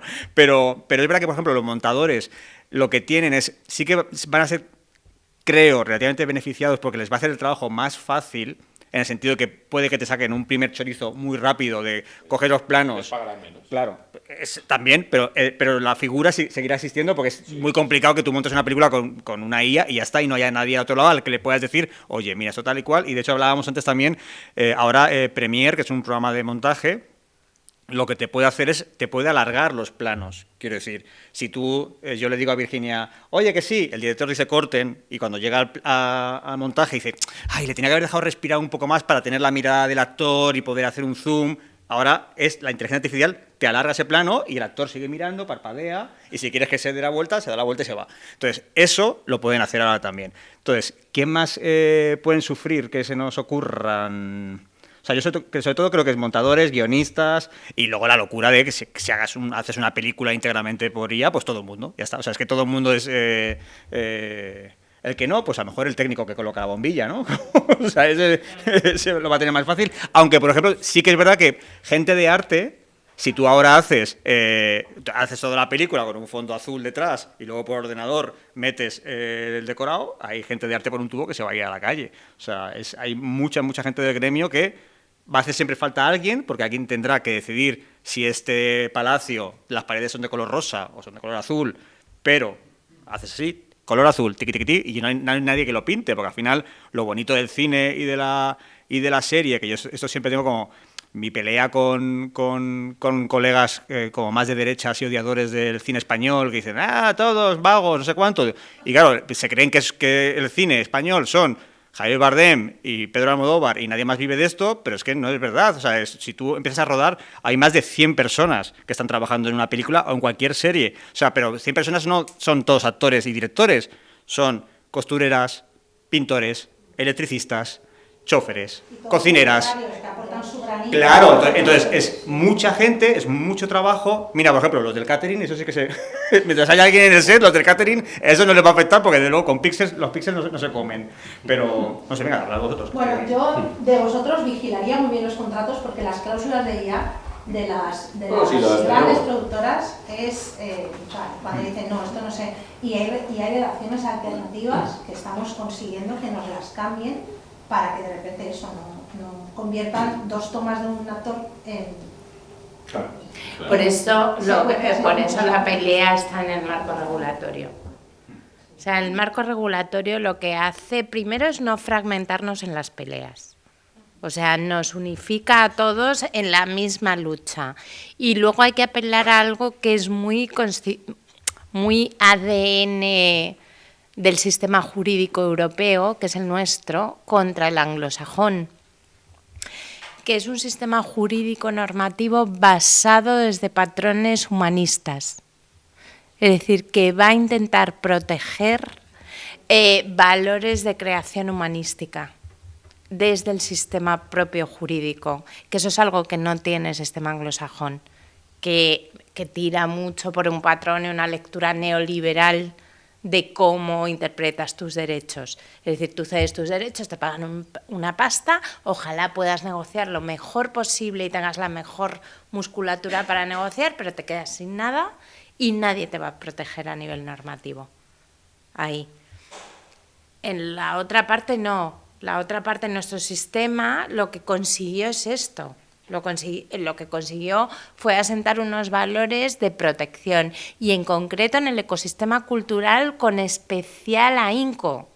Es decir, preservar al sistema cultural desde la protección jurídica para garantizar que los autores, que los creadores, que todo el ecosistema que convive y genera patrimonio cultural lo siga haciendo y siga enriqueciendo al global. Y eso estaba cubierto por la ley. El problema es esta entrada, el problema es ver estas grietas por donde se cuelan y dicen, tenéis esto, pero esto lo puedo utilizar. Bueno, ahí es donde tenemos que ser muy bloques. Y yo creo que ahí nos va muy mal vamos a ver, o sea, entiendo que nuestras especificidades son muy distintas. Nosotros las vivimos con los compañeros directores, actores, otro mundo, etcétera. Pero aquí hay posiciones compartidas muy comunes, o sea, donde tenemos que pelear juntos. O sea, las entidades de gestión compartimos espacios en ámbitos muy distintos, pero aquí estamos uniendo musculatura. Pero tú fíjate, o sea, si los derechos de autor es una cosa que existen por ley y que es obligatorio, y que si yo mañana escribo una canción o escribo una serie que no ve nadie, voy a cobrar 0 euros, y si es una canción o una serie que genera millones de euros, yo voy a llevarme una proporción de eso, porque, joder, si las radios o las plataformas o el megavillano se hace rico con mi canción, tiene sentido que yo me lleve un pellizquito. Entonces, si eso tan básico que tiene todo el sentido del mundo, y que yo creo que aquí estaríamos todos de acuerdo, que es, si tienes éxito, te llevas una parte proporcional, y si no tienes ningún éxito, pues esta cosa... Eso ya lo hace HBO. HBO ya lo ha anunciado, que cuanto más éxito tenga una serie, más va a cobrar. Claro, entonces yo creo que eso es como súper básico. Pero lo cierto es que el megavillano durante muchos años se ha dedicado a decirle a la gente: derecho de autor, una cosa malísima, que luego, porque se compra una isla como Shakira, como, no, o sea, Shakira si se compra una isla es porque genera muchísimos millones de euros y de cada canción a lo mejor se lleva €1. Entonces, pero claro, como tiene 100 y están reproduciéndose constantemente todo el rato, pues joder, si ha hecho este hit, si Shakira no se puede comprar una isla, que se pueda comprar una isla en este puto mundo. Entonces, el tema es que todos esos megavillanos están trabajando para cercenar eso. ¿Por qué? Porque lo que quieren los megavillanos, es decir, Amazon, Jeff Bezos lo que quiere es casarse en Venecia, alquilarse todo Venecia y irse al espacio con muchos millones de euros, por lo cual, obviamente, ¿de dónde lo saca? Pues de los derechos de autor, porque hace muchas series que se ven, y yo hace 2 años he estrenado 2 temporadas de una serie y he ganado €0 de esa serie, €0. Tiene cojones que el cine, que ahora está de capa caída, pero del cine seguimos ganando más dinero. O sea, para que os hagáis una idea, yo he hecho una peli que se llama Lo dejo cuando quiera, que fue un mega hit. Hizo 13 millones de euros en taquilla, ¿vale? Y luego he hecho otra peli que se llama Amor de Madre en Netflix, que fue un puñetero mega hit que la han visto 15 millones de personas y no he cobrado ni una décima parte. Pero ni una décima parte. Yo entiendo que en China no hay derechos humanos, no va a haber derechos de autor. O sea, entiendo que no me va a llegar dinero de China, pero hay una descompensación rarísima. O sea, si esa película la ha visto 15 millones de personas, que es una locura. O sea, aquí en cine, con que te vean 2 millones, es una barbaridad. O sea, 2 millones de espectadores es una locura. Imaginaos 15 millones. Pues no tiene sentido esa desproporción tan grande, porque Netflix está haciendo mucho dinero. O sea, es que ganan muchísimo dinero. ¿Cuánto dinero no ganarán para que todas las semanas estrenen un par de series en el mundo? Con lo caros que son hacer las series, que esto no es hacer filetes ni hamburguesas, es que hacer una serie es una cosa muy cara, no es hacer una canción. Entonces, imaginaos el dinero que están facturando. No tiene sentido esa desproporción, no tiene ningún sentido. A ver, yo quería hablar sobre el tema de audiencia que habéis comentado, y habéis comentado también el tema de algoritmos. ¿Hasta qué punto los productores usan eso como excusa y hasta qué punto lo usan como rentabilidad? Por otro lado, me interesa mucho lo que ha dicho Virginia sobre el tema de productores que eran apasionados. ¿Qué pasa en España que no existen esos productores apasionados? Dame un segundo, Borja. Decidme quién más tiene preguntas para que lo hagamos. Sé que Cristian tiene una, Alejandro otra. ¿Quieres preguntar? Pues hacemos Cristian, Alejandro. ¿Alguien más tiene alguna pregunta? 3 y con eso terminamos. Y así lo cerramos. Respecto a lo del algoritmo, quiero decir, si es una excusa o no, puede serlo y puede no serlo, puede ser real, puede ser que haya una audiencia. Ahora bien, yo voy a poner un dato que me ha pasado a mí literalmente. Yo he estado en una reunión con una plataforma muy grande, con una N roja, en la cual... no voy a trabajar más. Es experta en hacer esto. Le encanta. Perdona, la N roja hace... ¡pum! Vale, solo lo que digáis. Decidlo vosotros. En la que se me ha hablado de el tiempo que tarda un espectador en salirse o en decidir o en valorar si me quedo a ver este capítulo o no. Esto es lícito, es perfectamente legal. Pero, ¿qué implica eso? Si yo hago una comedia, implica que yo pueda escuchar, no digo que pasara, pero bueno, que el primer chiste tenga que estar en el segundo 30, porque según el ratio de atención de tal, si en el segundo 31... Si yo empiezo a medir la comedia con los chistes, tenemos un problema. Tenemos un problema muy serio en cuanto a todo. O sea, el concepto ya está mal. ¿Por qué en algunas series de la N roja, pensad cómo empiezan los primeros capítulos? Una secuencia descontextualizada, una persona, un crimen, una persona corriendo y alguien detrás y una voz en off. ¿Cómo hemos llegado hasta aquí? ¿Por qué? Porque vamos a atraer la atención de la gente. Si esto es condición sine qua non para hacer series, yo no quiero trabajar así, ¿eh? Digo, mire, si no quiero empezar así, es que si mi visión autoral depende de el attention ratio de no sé quién, mierda es esa. ¿Qué mierda es esa? Que luego además, quiero decir, tú ves el juego del calamar y el juego del calamar bueno, claro. es aburridísimo de arranque, o sea, no pasa nada hasta el minuto 50, dices, pero ¿dónde están todos estos parámetros? Ni se enseña el juego, ni hay ninguna muerte, o sea, es como una película de toda la vida, ¿no? Es como de Claro. Tranquilidad, no somos tontos, nuestra capacidad de atención, es verdad que la capacidad de atención ahora es jodida porque tenemos muchas cosas que ver y si estás viendo 10 minutos una cosa y te aburre. Antes tenías Telecinco, Antena 3 y Televisión Española. Bueno, pues aguantabas y a lo mejor esa semana ya no veías Médico de Familia y veías otra cosa. Pero claro, no desconectabas al minuto. Pero es que ahora tienes tantísimas cosas que tienes que competir con 100.000 series. Sí. Y además es que es una falacia. A ver, ¿de dónde sale el algoritmo? De lo que el propio contenido genera en lectura de datos. Luego, si yo cambio el contenido, cambia el algoritmo. Yo decido el algoritmo.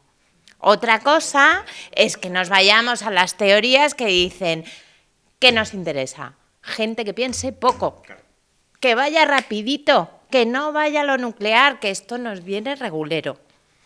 Que vea mucho TikTok, pero que no vea una película que empieza y termina.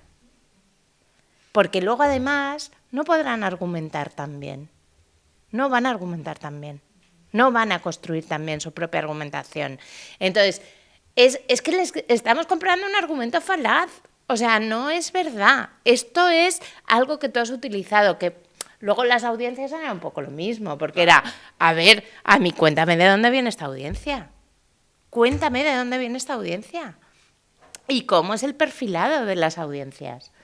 Porque durante mucho tiempo las audiencias las medía una empresa en este país. Bueno, sigue siendo, ¿no? Y que, ¿no? Sigue siendo lo bueno, mismo, claro, ¿no? lo que pasa Claro, es que ahora claro. tampoco, que no les dan para mucho, pero claro, era muy cuestionable el argumentario que modificaba los contenidos a partir de ese planteamiento. Entonces, joder, o sea, entramos como en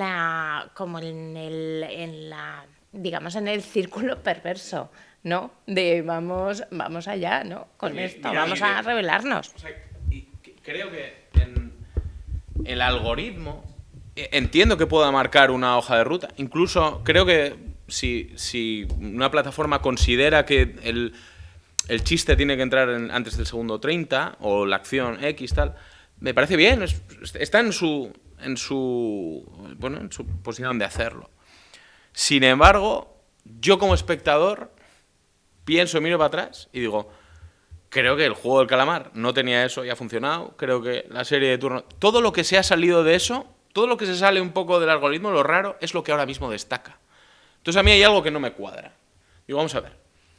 Entiendo que hay cosas que no son para todo el mundo. Entiendo que hay un tipo de comida no apta para un tipo de paladar. De acuerdo. Sin embargo, en un mundo sobresaturado de contenido así, no está bien buscar esas cosas, no está bien siempre atender a los fallos en Matrix, a las raras avis, a estas cosas. Y esto es lo que creo que es donde está el miedo, y ahí va un poco más por tu pregunta, eso es lo que los productores, desde ese lado, no del lado de las plataformas, quieren, no quieren jugársela, es decir, vamos a tirar hacia esto, hacia el algoritmo. Porque es verdad que puede funcionar hacia las dudas, pero... Y a mí lo que me gustaba del productor del chuletón, con el que tenía muchas controversias, porque era un perfil muy concreto y generalmente muy machista, he de decir, porque además cerraban los tratos no con el chuletón, con el gin tonic ya por la noche, o sea, esto era así, funcionaba así. Es que tenían una cosa muy genuina, que era que vendían una cosa y luego ellos defendían lo que creían. En una interlocución, yo creo que esa interlocución sí que era honesta con los autores y las autoras. Hay que reivindicar el machismo. El producto es machista, Si ese era el bueno. si tu lectura de mierda va a ser esta, El titular de Kilian Llamas es pues ya, imagínate. No, pero... descontextualizar esta parte de la charla. O sea, tengo que... No puede ser. O sea, no he dicho esto, no he querido decir esto, Cristóbal está matizando. Pero sí que me parece... Pero sí que me parece que la interlocución era muy genuina con los creadores y luego tenían una cosa muy potente, que claro, también era el contexto y la coyuntura donde se movía ese audiovisual en ese momento, que hacían lo que querían. O sea, aquí la cadena les había dicho una cosa y ellos llegaban con lo que ellos creían que habían trabajado con sus autores y autoras y decían, es esto. Y de pronto, allí yo sí que he visto a ejecutivos parados ahí, ¿eh? Y esto me gustaba mucho, porque decían los propios... Luego se colocaban la medalla los ejecutivos. Y decían, sí, era eso. Sobre todo cuando funcionaba, claro. Era, sí, nosotros dijimos esto desde el principio. No, nunca lo dijeron, pero allí estaban. Y había una cosa un poco más inminente, que decir, porque antes cuando cerraban un acuerdo, la serie se empezaba a escribir al día siguiente y se rodaba a los 2 meses y se estrenaba al 4.º mes, por lo cual todo era mucho más rápido. Ahora, ¿cómo tienes que estar? Puedes estar, por suerte también para los escritores, 1 año tranquilamente escribiendo una serie, ahí es mucho más difícil colarle lo que tú quieras, porque ahí te están negociando todo el rato cada guión, hay un proceso de desarrollo mucho más lento, y por eso lo que hablábamos antes, que antes escribías un guión de Velvet entre 6 y estabas escribiendo y se estaba emitiendo y ya estaban rodando el 7, tenías que entregar el capítulo 9 y ahora generalmente vas a rodaje con todos los guiones ya escritos, lo cual también es una tranquilidad, pero al mismo tiempo hay una interferencia, que hay más tiempo para que puedan interferir. Venga, hay más preguntas. Volviendo a la IA, yo creo que la IA ha venido para quedarse. Pues que se vaya. Que se vaya. No le provoques, que esté muy cansado. Pero justamente creo que, siendo optimista, creo que en el arte, que no deja de ser un medio de expresión humana y que creo que además nos diferencia de otras especies, creo que ahí puede haber optimismo en el sentido de que no creo que... Es decir, por ejemplo, la IA no tiene el contexto que tiene Pilar Palomero para escribir lo que escribe. La máquina no tiene ese bagaje, ese contexto, no creo que pueda llegar a conectar de la manera que buscamos conectar cuando vemos arte. Ya no solo cine, pintura, música o lo que sea. Entonces yo creo que llegará, y llegará fuerte seguramente en el cine, pero yo creo que habrá un rechazo del público. Pero el problema no lo va a tener, perdón que te interrumpa, el problema no lo va a tener Pilar Palomero, estaba pensando justo lo mismo, sí. El problema es, claro, el problema no es un chef que te hace un plato estrella que ha pensado y ha visto este sabor. El problema va a ser pues, las lentejas, ese va a ser el problema. Entonces, ni Pilar Palomero ni los autores que tienen una voz propia que solo pueden tener ellos van a tener. Pero bueno, en cualquier caso, creo que no es el problema de la llegada de la IA. Creo que hay una cosa más allá y, por ejemplo, en nuestro caso, si el mayor... O sea, creo que es una cosa que nos tenemos que preguntar. Y por eso insisto en hacer pedagogía constantemente, aun siendo yo mismo un imbécil y diciendo imbécil al resto de personas. Pero quiero decir, si el mayor placer de escribir es haber escrito, es decir, es la página en blanco, si el mayor placer de crear es el momento que pones fin, tenemos un problema. Si no sabemos que el proceso es lo bonito, el camino, andar el camino es lo que nos define estas cosas, si no somos conscientes de eso y no lo transmitimos constantemente, ahí vamos a tener el problema, porque nos perderá la ansiedad. Y el problema, perdona, el último, es que el cine de Pilar Palomero, por ejemplo, por poner un ejemplo, es un cine casi de artesanía, no crea industria. Entonces, el problema es que corremos el riesgo de convertirnos en Irán, en el que se hacen 3 pelis cada 10 años, que son increíbles, ganan la Palma de Oro, pero no generan industria. O sea, el primero que caerá serán las películas de Santiago Segura, que son las que generan dinero para poder hacer otras películas. Entonces, hay un riesgo de supervivencia grande como industria. ¿No creéis que el público rechazará? Yo creo que sí. Quiero creer que sí, a no ser que sean... Quiero creer que sí, porque yo creo que van a ser una mierda, pero es que a lo mejor son la hostia. Y si son la hostia, a lo mejor yo las quiero ver también. Y si las quiero ver yo, que soy un interesado, que me voy a quedar en mi casa 2 velas sin trabajar, tú imagínate el público que le da exactamente igual que sea Santiago Segura a una máquina. O sea, claro, ahí peta la cosa. Tenemos otra nota por aquí y luego bueno, yo quería traer otro punto de vista de... o sea, también critico con ellos, estoy de acuerdo con todo lo que decís, pero no se ha mencionado y, bueno, el que yo creo que en el fondo no es neutral, por mucho que se usara como una herramienta, porque no existen las inteligencias artificiales o los modelos de lenguaje extenso como ChatGPT, etcétera, no existen en el vacío flotando en el aire, sino que todo el software tiene un hardware y ese hardware está por todos lados y como que para que exista esa IA necesita una estructura, aparte de toda la explotación, el TESUR y todos los materiales raros y etcétera que necesitan, pues ahora mismo, por ejemplo, en Madrid a los alrededores está llenando de centros de datos que tienen un montón de discos duros, que usan muchísima energía, que usan muchísimos materiales. Consumiendo agua.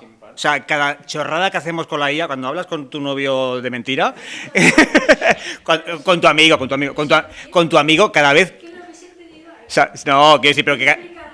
Sí, no, pero que cada vez que... Sí, es una broma. Cada vez que escribimos una chorrada a la IA, me meto yo en esto porque yo también lo he hecho. O sea, hoy he preguntado qué películas ha hecho Cristóbal Garrido y Penélope Cruz. Quiero decir, yo lo he hecho. Esa consulta gasta una cantidad de agua... que es literalmente, sí, porque el agua refrigera los discos duros. Entonces, para que esos discos duros funcionen, necesitan refrigeración y necesitan agua. Entonces, en un país en el que precisamente lo que no nos sobra es el agua, estamos vendiendo nuestros terrenos a centros de datos gigantes que están gastando mogollón de agua por la gilipollez de y ahora mi foto y ponme joven y ponme viejo, y ahora cómo sería yo para siendo negro. Entonces, esto cuesta muchísimo dinero. Continúa, amigo. Eso, básicamente, como que hay que ser crítico, yo creo, desde ese punto de vista, más allá de que nos vaya a afectar personalmente al trabajo. O sea, yo me dedico a los efectos visuales precisamente, pero bueno, que más allá de eso, como ha venido para quedarse, aunque quisiera expandirse muchísimo, yo creo que hay unos límites materiales que también en algún momento pueden hacer que colapse todo. Porque hay que dimensionar el tema. O sea, lo que precisamente también parte del asunto es que se intenta que no dimensionemos y que no escalemos la dimensión que tiene. Pero es que tiene una dimensión hasta geopolítica, ¿eh? O sea, no seamos ingenuos, que cuando aquí el presidente de los Estados Unidos dice Canadá tiene el mayor recurso de agua que no tiene Estados Unidos. ¿Entendemos un poco lo que hay detrás? Y Groenlandia, claro. Y entonces dices, ostras, cuidado, porque esto ya es otra cosa. Esto ya es Orwell. Claro, esto ya estamos en otro sitio. Yo, una pregunta, si a pesar de todo esto hay alguien que quiere dedicarse a ser guionista y está empezando, ¿qué hace con su guión? ¿O cómo puede entrar en ese mundo? Pues mira, no mandarlo a la inteligencia artificial, que no use la inteligencia artificial. Mira, es que justamente... Exacto. Mira, es que justamente... Mira, por ejemplo, es que me acuerdo de una cosa y ahora te contesto a esto. Acaban de cambiar WeTransfer, no sé si sabéis lo que es una web en la que tú, para mandar archivos, fotos, guiones, archivos, lo que sea, tú los mandas en una web, ¿no? Porque los mails tú no puedes mandar más de 50 megas, entonces... Claro, que pesa mucho, entonces ahora han cambiado los... ¿cómo se llama esto? Lo que dices acepto para poder mandarlo, ¿vale?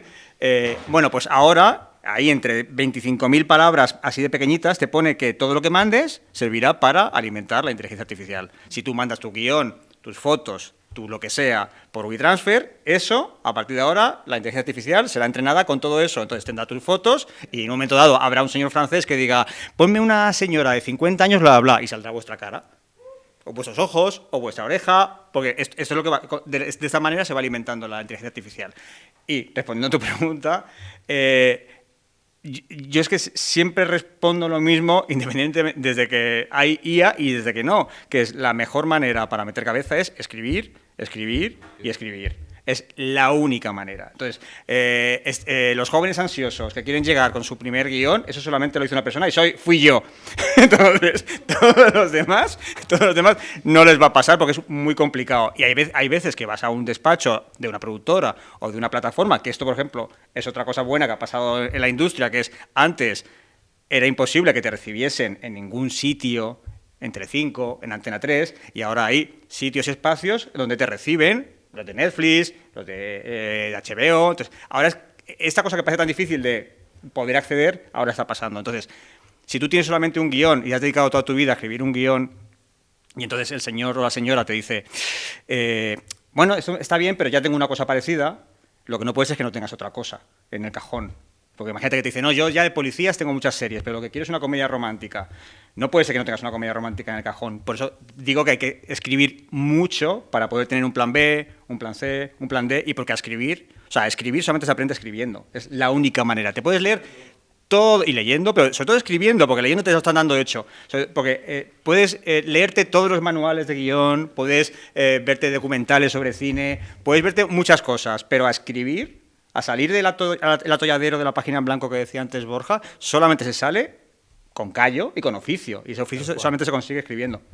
Tal cual, tal cual. Yo, la verdad es que siempre nos pedían cómo empezar en esto.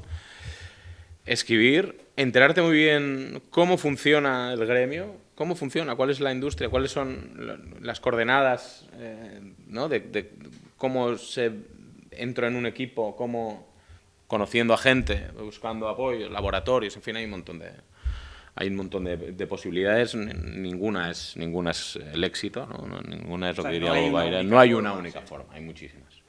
Pero evidentemente es escribir. Puedes leer, puedes ver, puedes hacer un montón de cosas, pero si no escribes, da igual.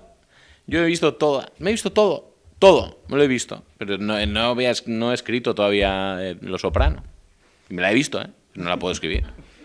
¿Por qué? Porque hay que escribir Los Soprano para escribir. ¿No? Como lo que decían en Facebook, ¿no? Si hubieran inventado Facebook, ¿no? Lo decían en esto. Pues es así, hay que escribir para saber escribir, punto. Pero también es verdad que la industria ahora, bueno, no me había levantado la mano para preguntar, pero a ver, tú eres guionista y ahora te piden en las convocatorias y cada vez más cosas, con lo cual ya no sirve con que exclusivamente escribes, se vas a escribir, sino que tienes que tener un dossier, tienes que diseñarlo. Entonces muchas veces defendemos como guionistas el escribir nosotros y utilizar la IA, pero sí que utilizas la IA para hacer el dossier, para hacerte el póster, con lo cual al final yo creo que es un ejercicio de empatía, de decir, si empatizo con los guionistas y no voy a utilizar la IA para escribir los guiones, porque sí que estoy utilizando la IA para y de hecho además queda... Y lo hacemos y queda de puta madre y dices, hostia, ¿qué pasa de dossier? Pero claro... Pero hay gente muerta, son fotos de gente con los ojos así, son gente diseñada. Pero yo creo que lo que has dicho antes, Virginia, de que pasó que eso con la piratería. La piratería, la gente, los músicos sí que estaban afectados por aquello, pero los consumidores muchas veces eran en plan, a mí me da igual porque yo cojo el CD, lo escucho, lo que sea, lo pirateo, y no había esa mentalidad de decir, empatizo con que eso es el trabajo de tantas personas. Y entonces yo creo que es un tema a veces de educación o de conciencia. A ver, yo por ejemplo hace muchos años trabajé en una empresa de predicción de éxitos musicales. Y nosotros entonces lo que hacíamos era que teníamos un algoritmo que analizaba las canciones. Entonces analizaba las canciones y el algoritmo analizaba el ritmo, la melodía, no sé qué, y entonces decía qué canción tenía más potencial de éxito. ¿Y aceptaba? ¿Aceptaba o no? Entonces yo como trabajador no creía en ello, porque me parecía... Porque al final había un elemento social, es decir, si tú para hacer ese algoritmo funcionaba en los éxitos que habían existido. Claro. Pero a lo mejor un éxito había sido David Bisbal, que había salido de Operación Triunfo y había muchos elementos que no dependían de la música en sí, con lo cual era como una especie de inteligencia artificial que llevaba error porque tampoco tenía ese factor social, ¿no? Se actualizaba en la canción y decía, tiene mucho potencial porque se parece a Ave María. Bueno, me lo estoy inventando. Sí. Ave María de David Bisbal, pero bueno, pero te estás olvidando de que David Bisbal ha sido número 1 porque estuvo en Operación Triunfo. Durante muchos años se hizo eso con el canon de Pachelbel. El canon de Pachelbel son 4 acordes que se repiten constantemente y los mayores se dieron cuenta de los mayores éxitos de la historia de la música eran que repetían. Era pues, Let It Be, era No sí. Cry, un montón. Sí. Pero ahí solo hay uno. Pero un poco... Mira, recojo la pelota y un poco lo enlazo con lo que preguntaba Alejandro, que es, por supuesto hay que escribir, y esto es básico para que además tú entiendas cómo escribes, y eso es parte del camino también, entender y definir cómo. Por eso es importante dar las oportunidades extendidas en el tiempo, es decir, por eso hay que consolidar las trayectorias para llegar realmente a ese pozo de voz que se consigue después de ese camino, de mucho camino, y hay que hacerlo. Y eso además te sitúa en un estándar técnico y en una posición, esto te garantiza cierto trabajo en un momento o cierta estabilidad laboral. Pero hay una cosa que sí que tienen los que están empezando y las que están empezando, y eso es único, que es que su contexto y su forma de narrar va a ser único. Eso solo lo pueden contar ellos y ellas. Es decir, y hay cosas que ya no, los que ya estamos en otro sitio, podemos ser muy técnicos, muy en lo nuestro, muy tal, pero cuando tú recibes algo que dices, esto solo lo puede contar esta persona que lo ha propuesto.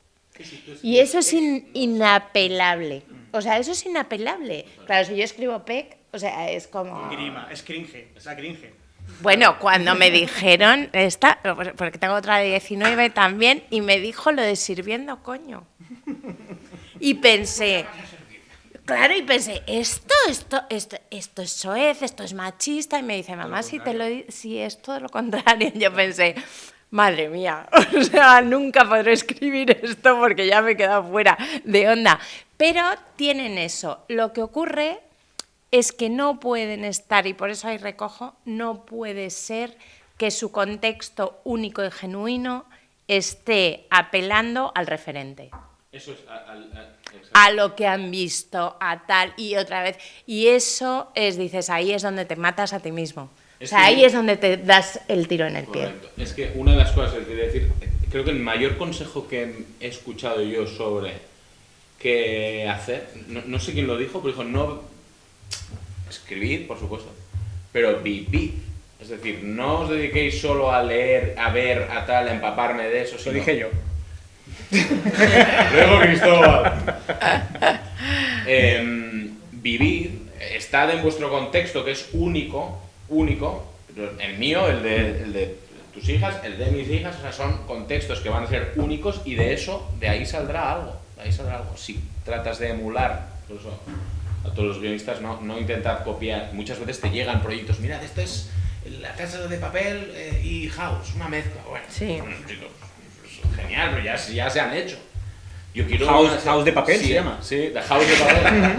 Pero si tú en tu pueblo tenías una señora que hablaba con su vaca todos los días, que le hablaba al oído, esa es la historia que quiero escuchar, porque la has vivido tú y será única. Eso es un consejo. Claro, porque Breaking Bad ya se ha hecho. Claro, ¿para qué quieres hacer Breaking Bad? Entonces no me vuelvas a contar, porque se ha hecho y se ha hecho bien. Se ha hecho bien Los Soprano, viniendo además de una tradición de narración de mafiosos muy consolidada. O sea, bien, pues fenomenal, pero ojo, es que esto al final cierra el circuito. Y que aparte en España hay seguridad social, por lo cual Breaking Bad no tiene sentido, porque te operan gratis. Es decir, o sea... lo que tiene el circuito es que llevamos 2 horas. Tienes que vender drogas. 2 horas ya. Señor, si no tenemos antes cosas interesantes. Gracias a Virginia, gracias a Cristóbal, gracias a Borja, gracias una vez más a Cici y Alejandro, y sobre todo gracias a todos vosotros que habéis venido aquí a vernos. Muchísimas gracias, ¿verdad?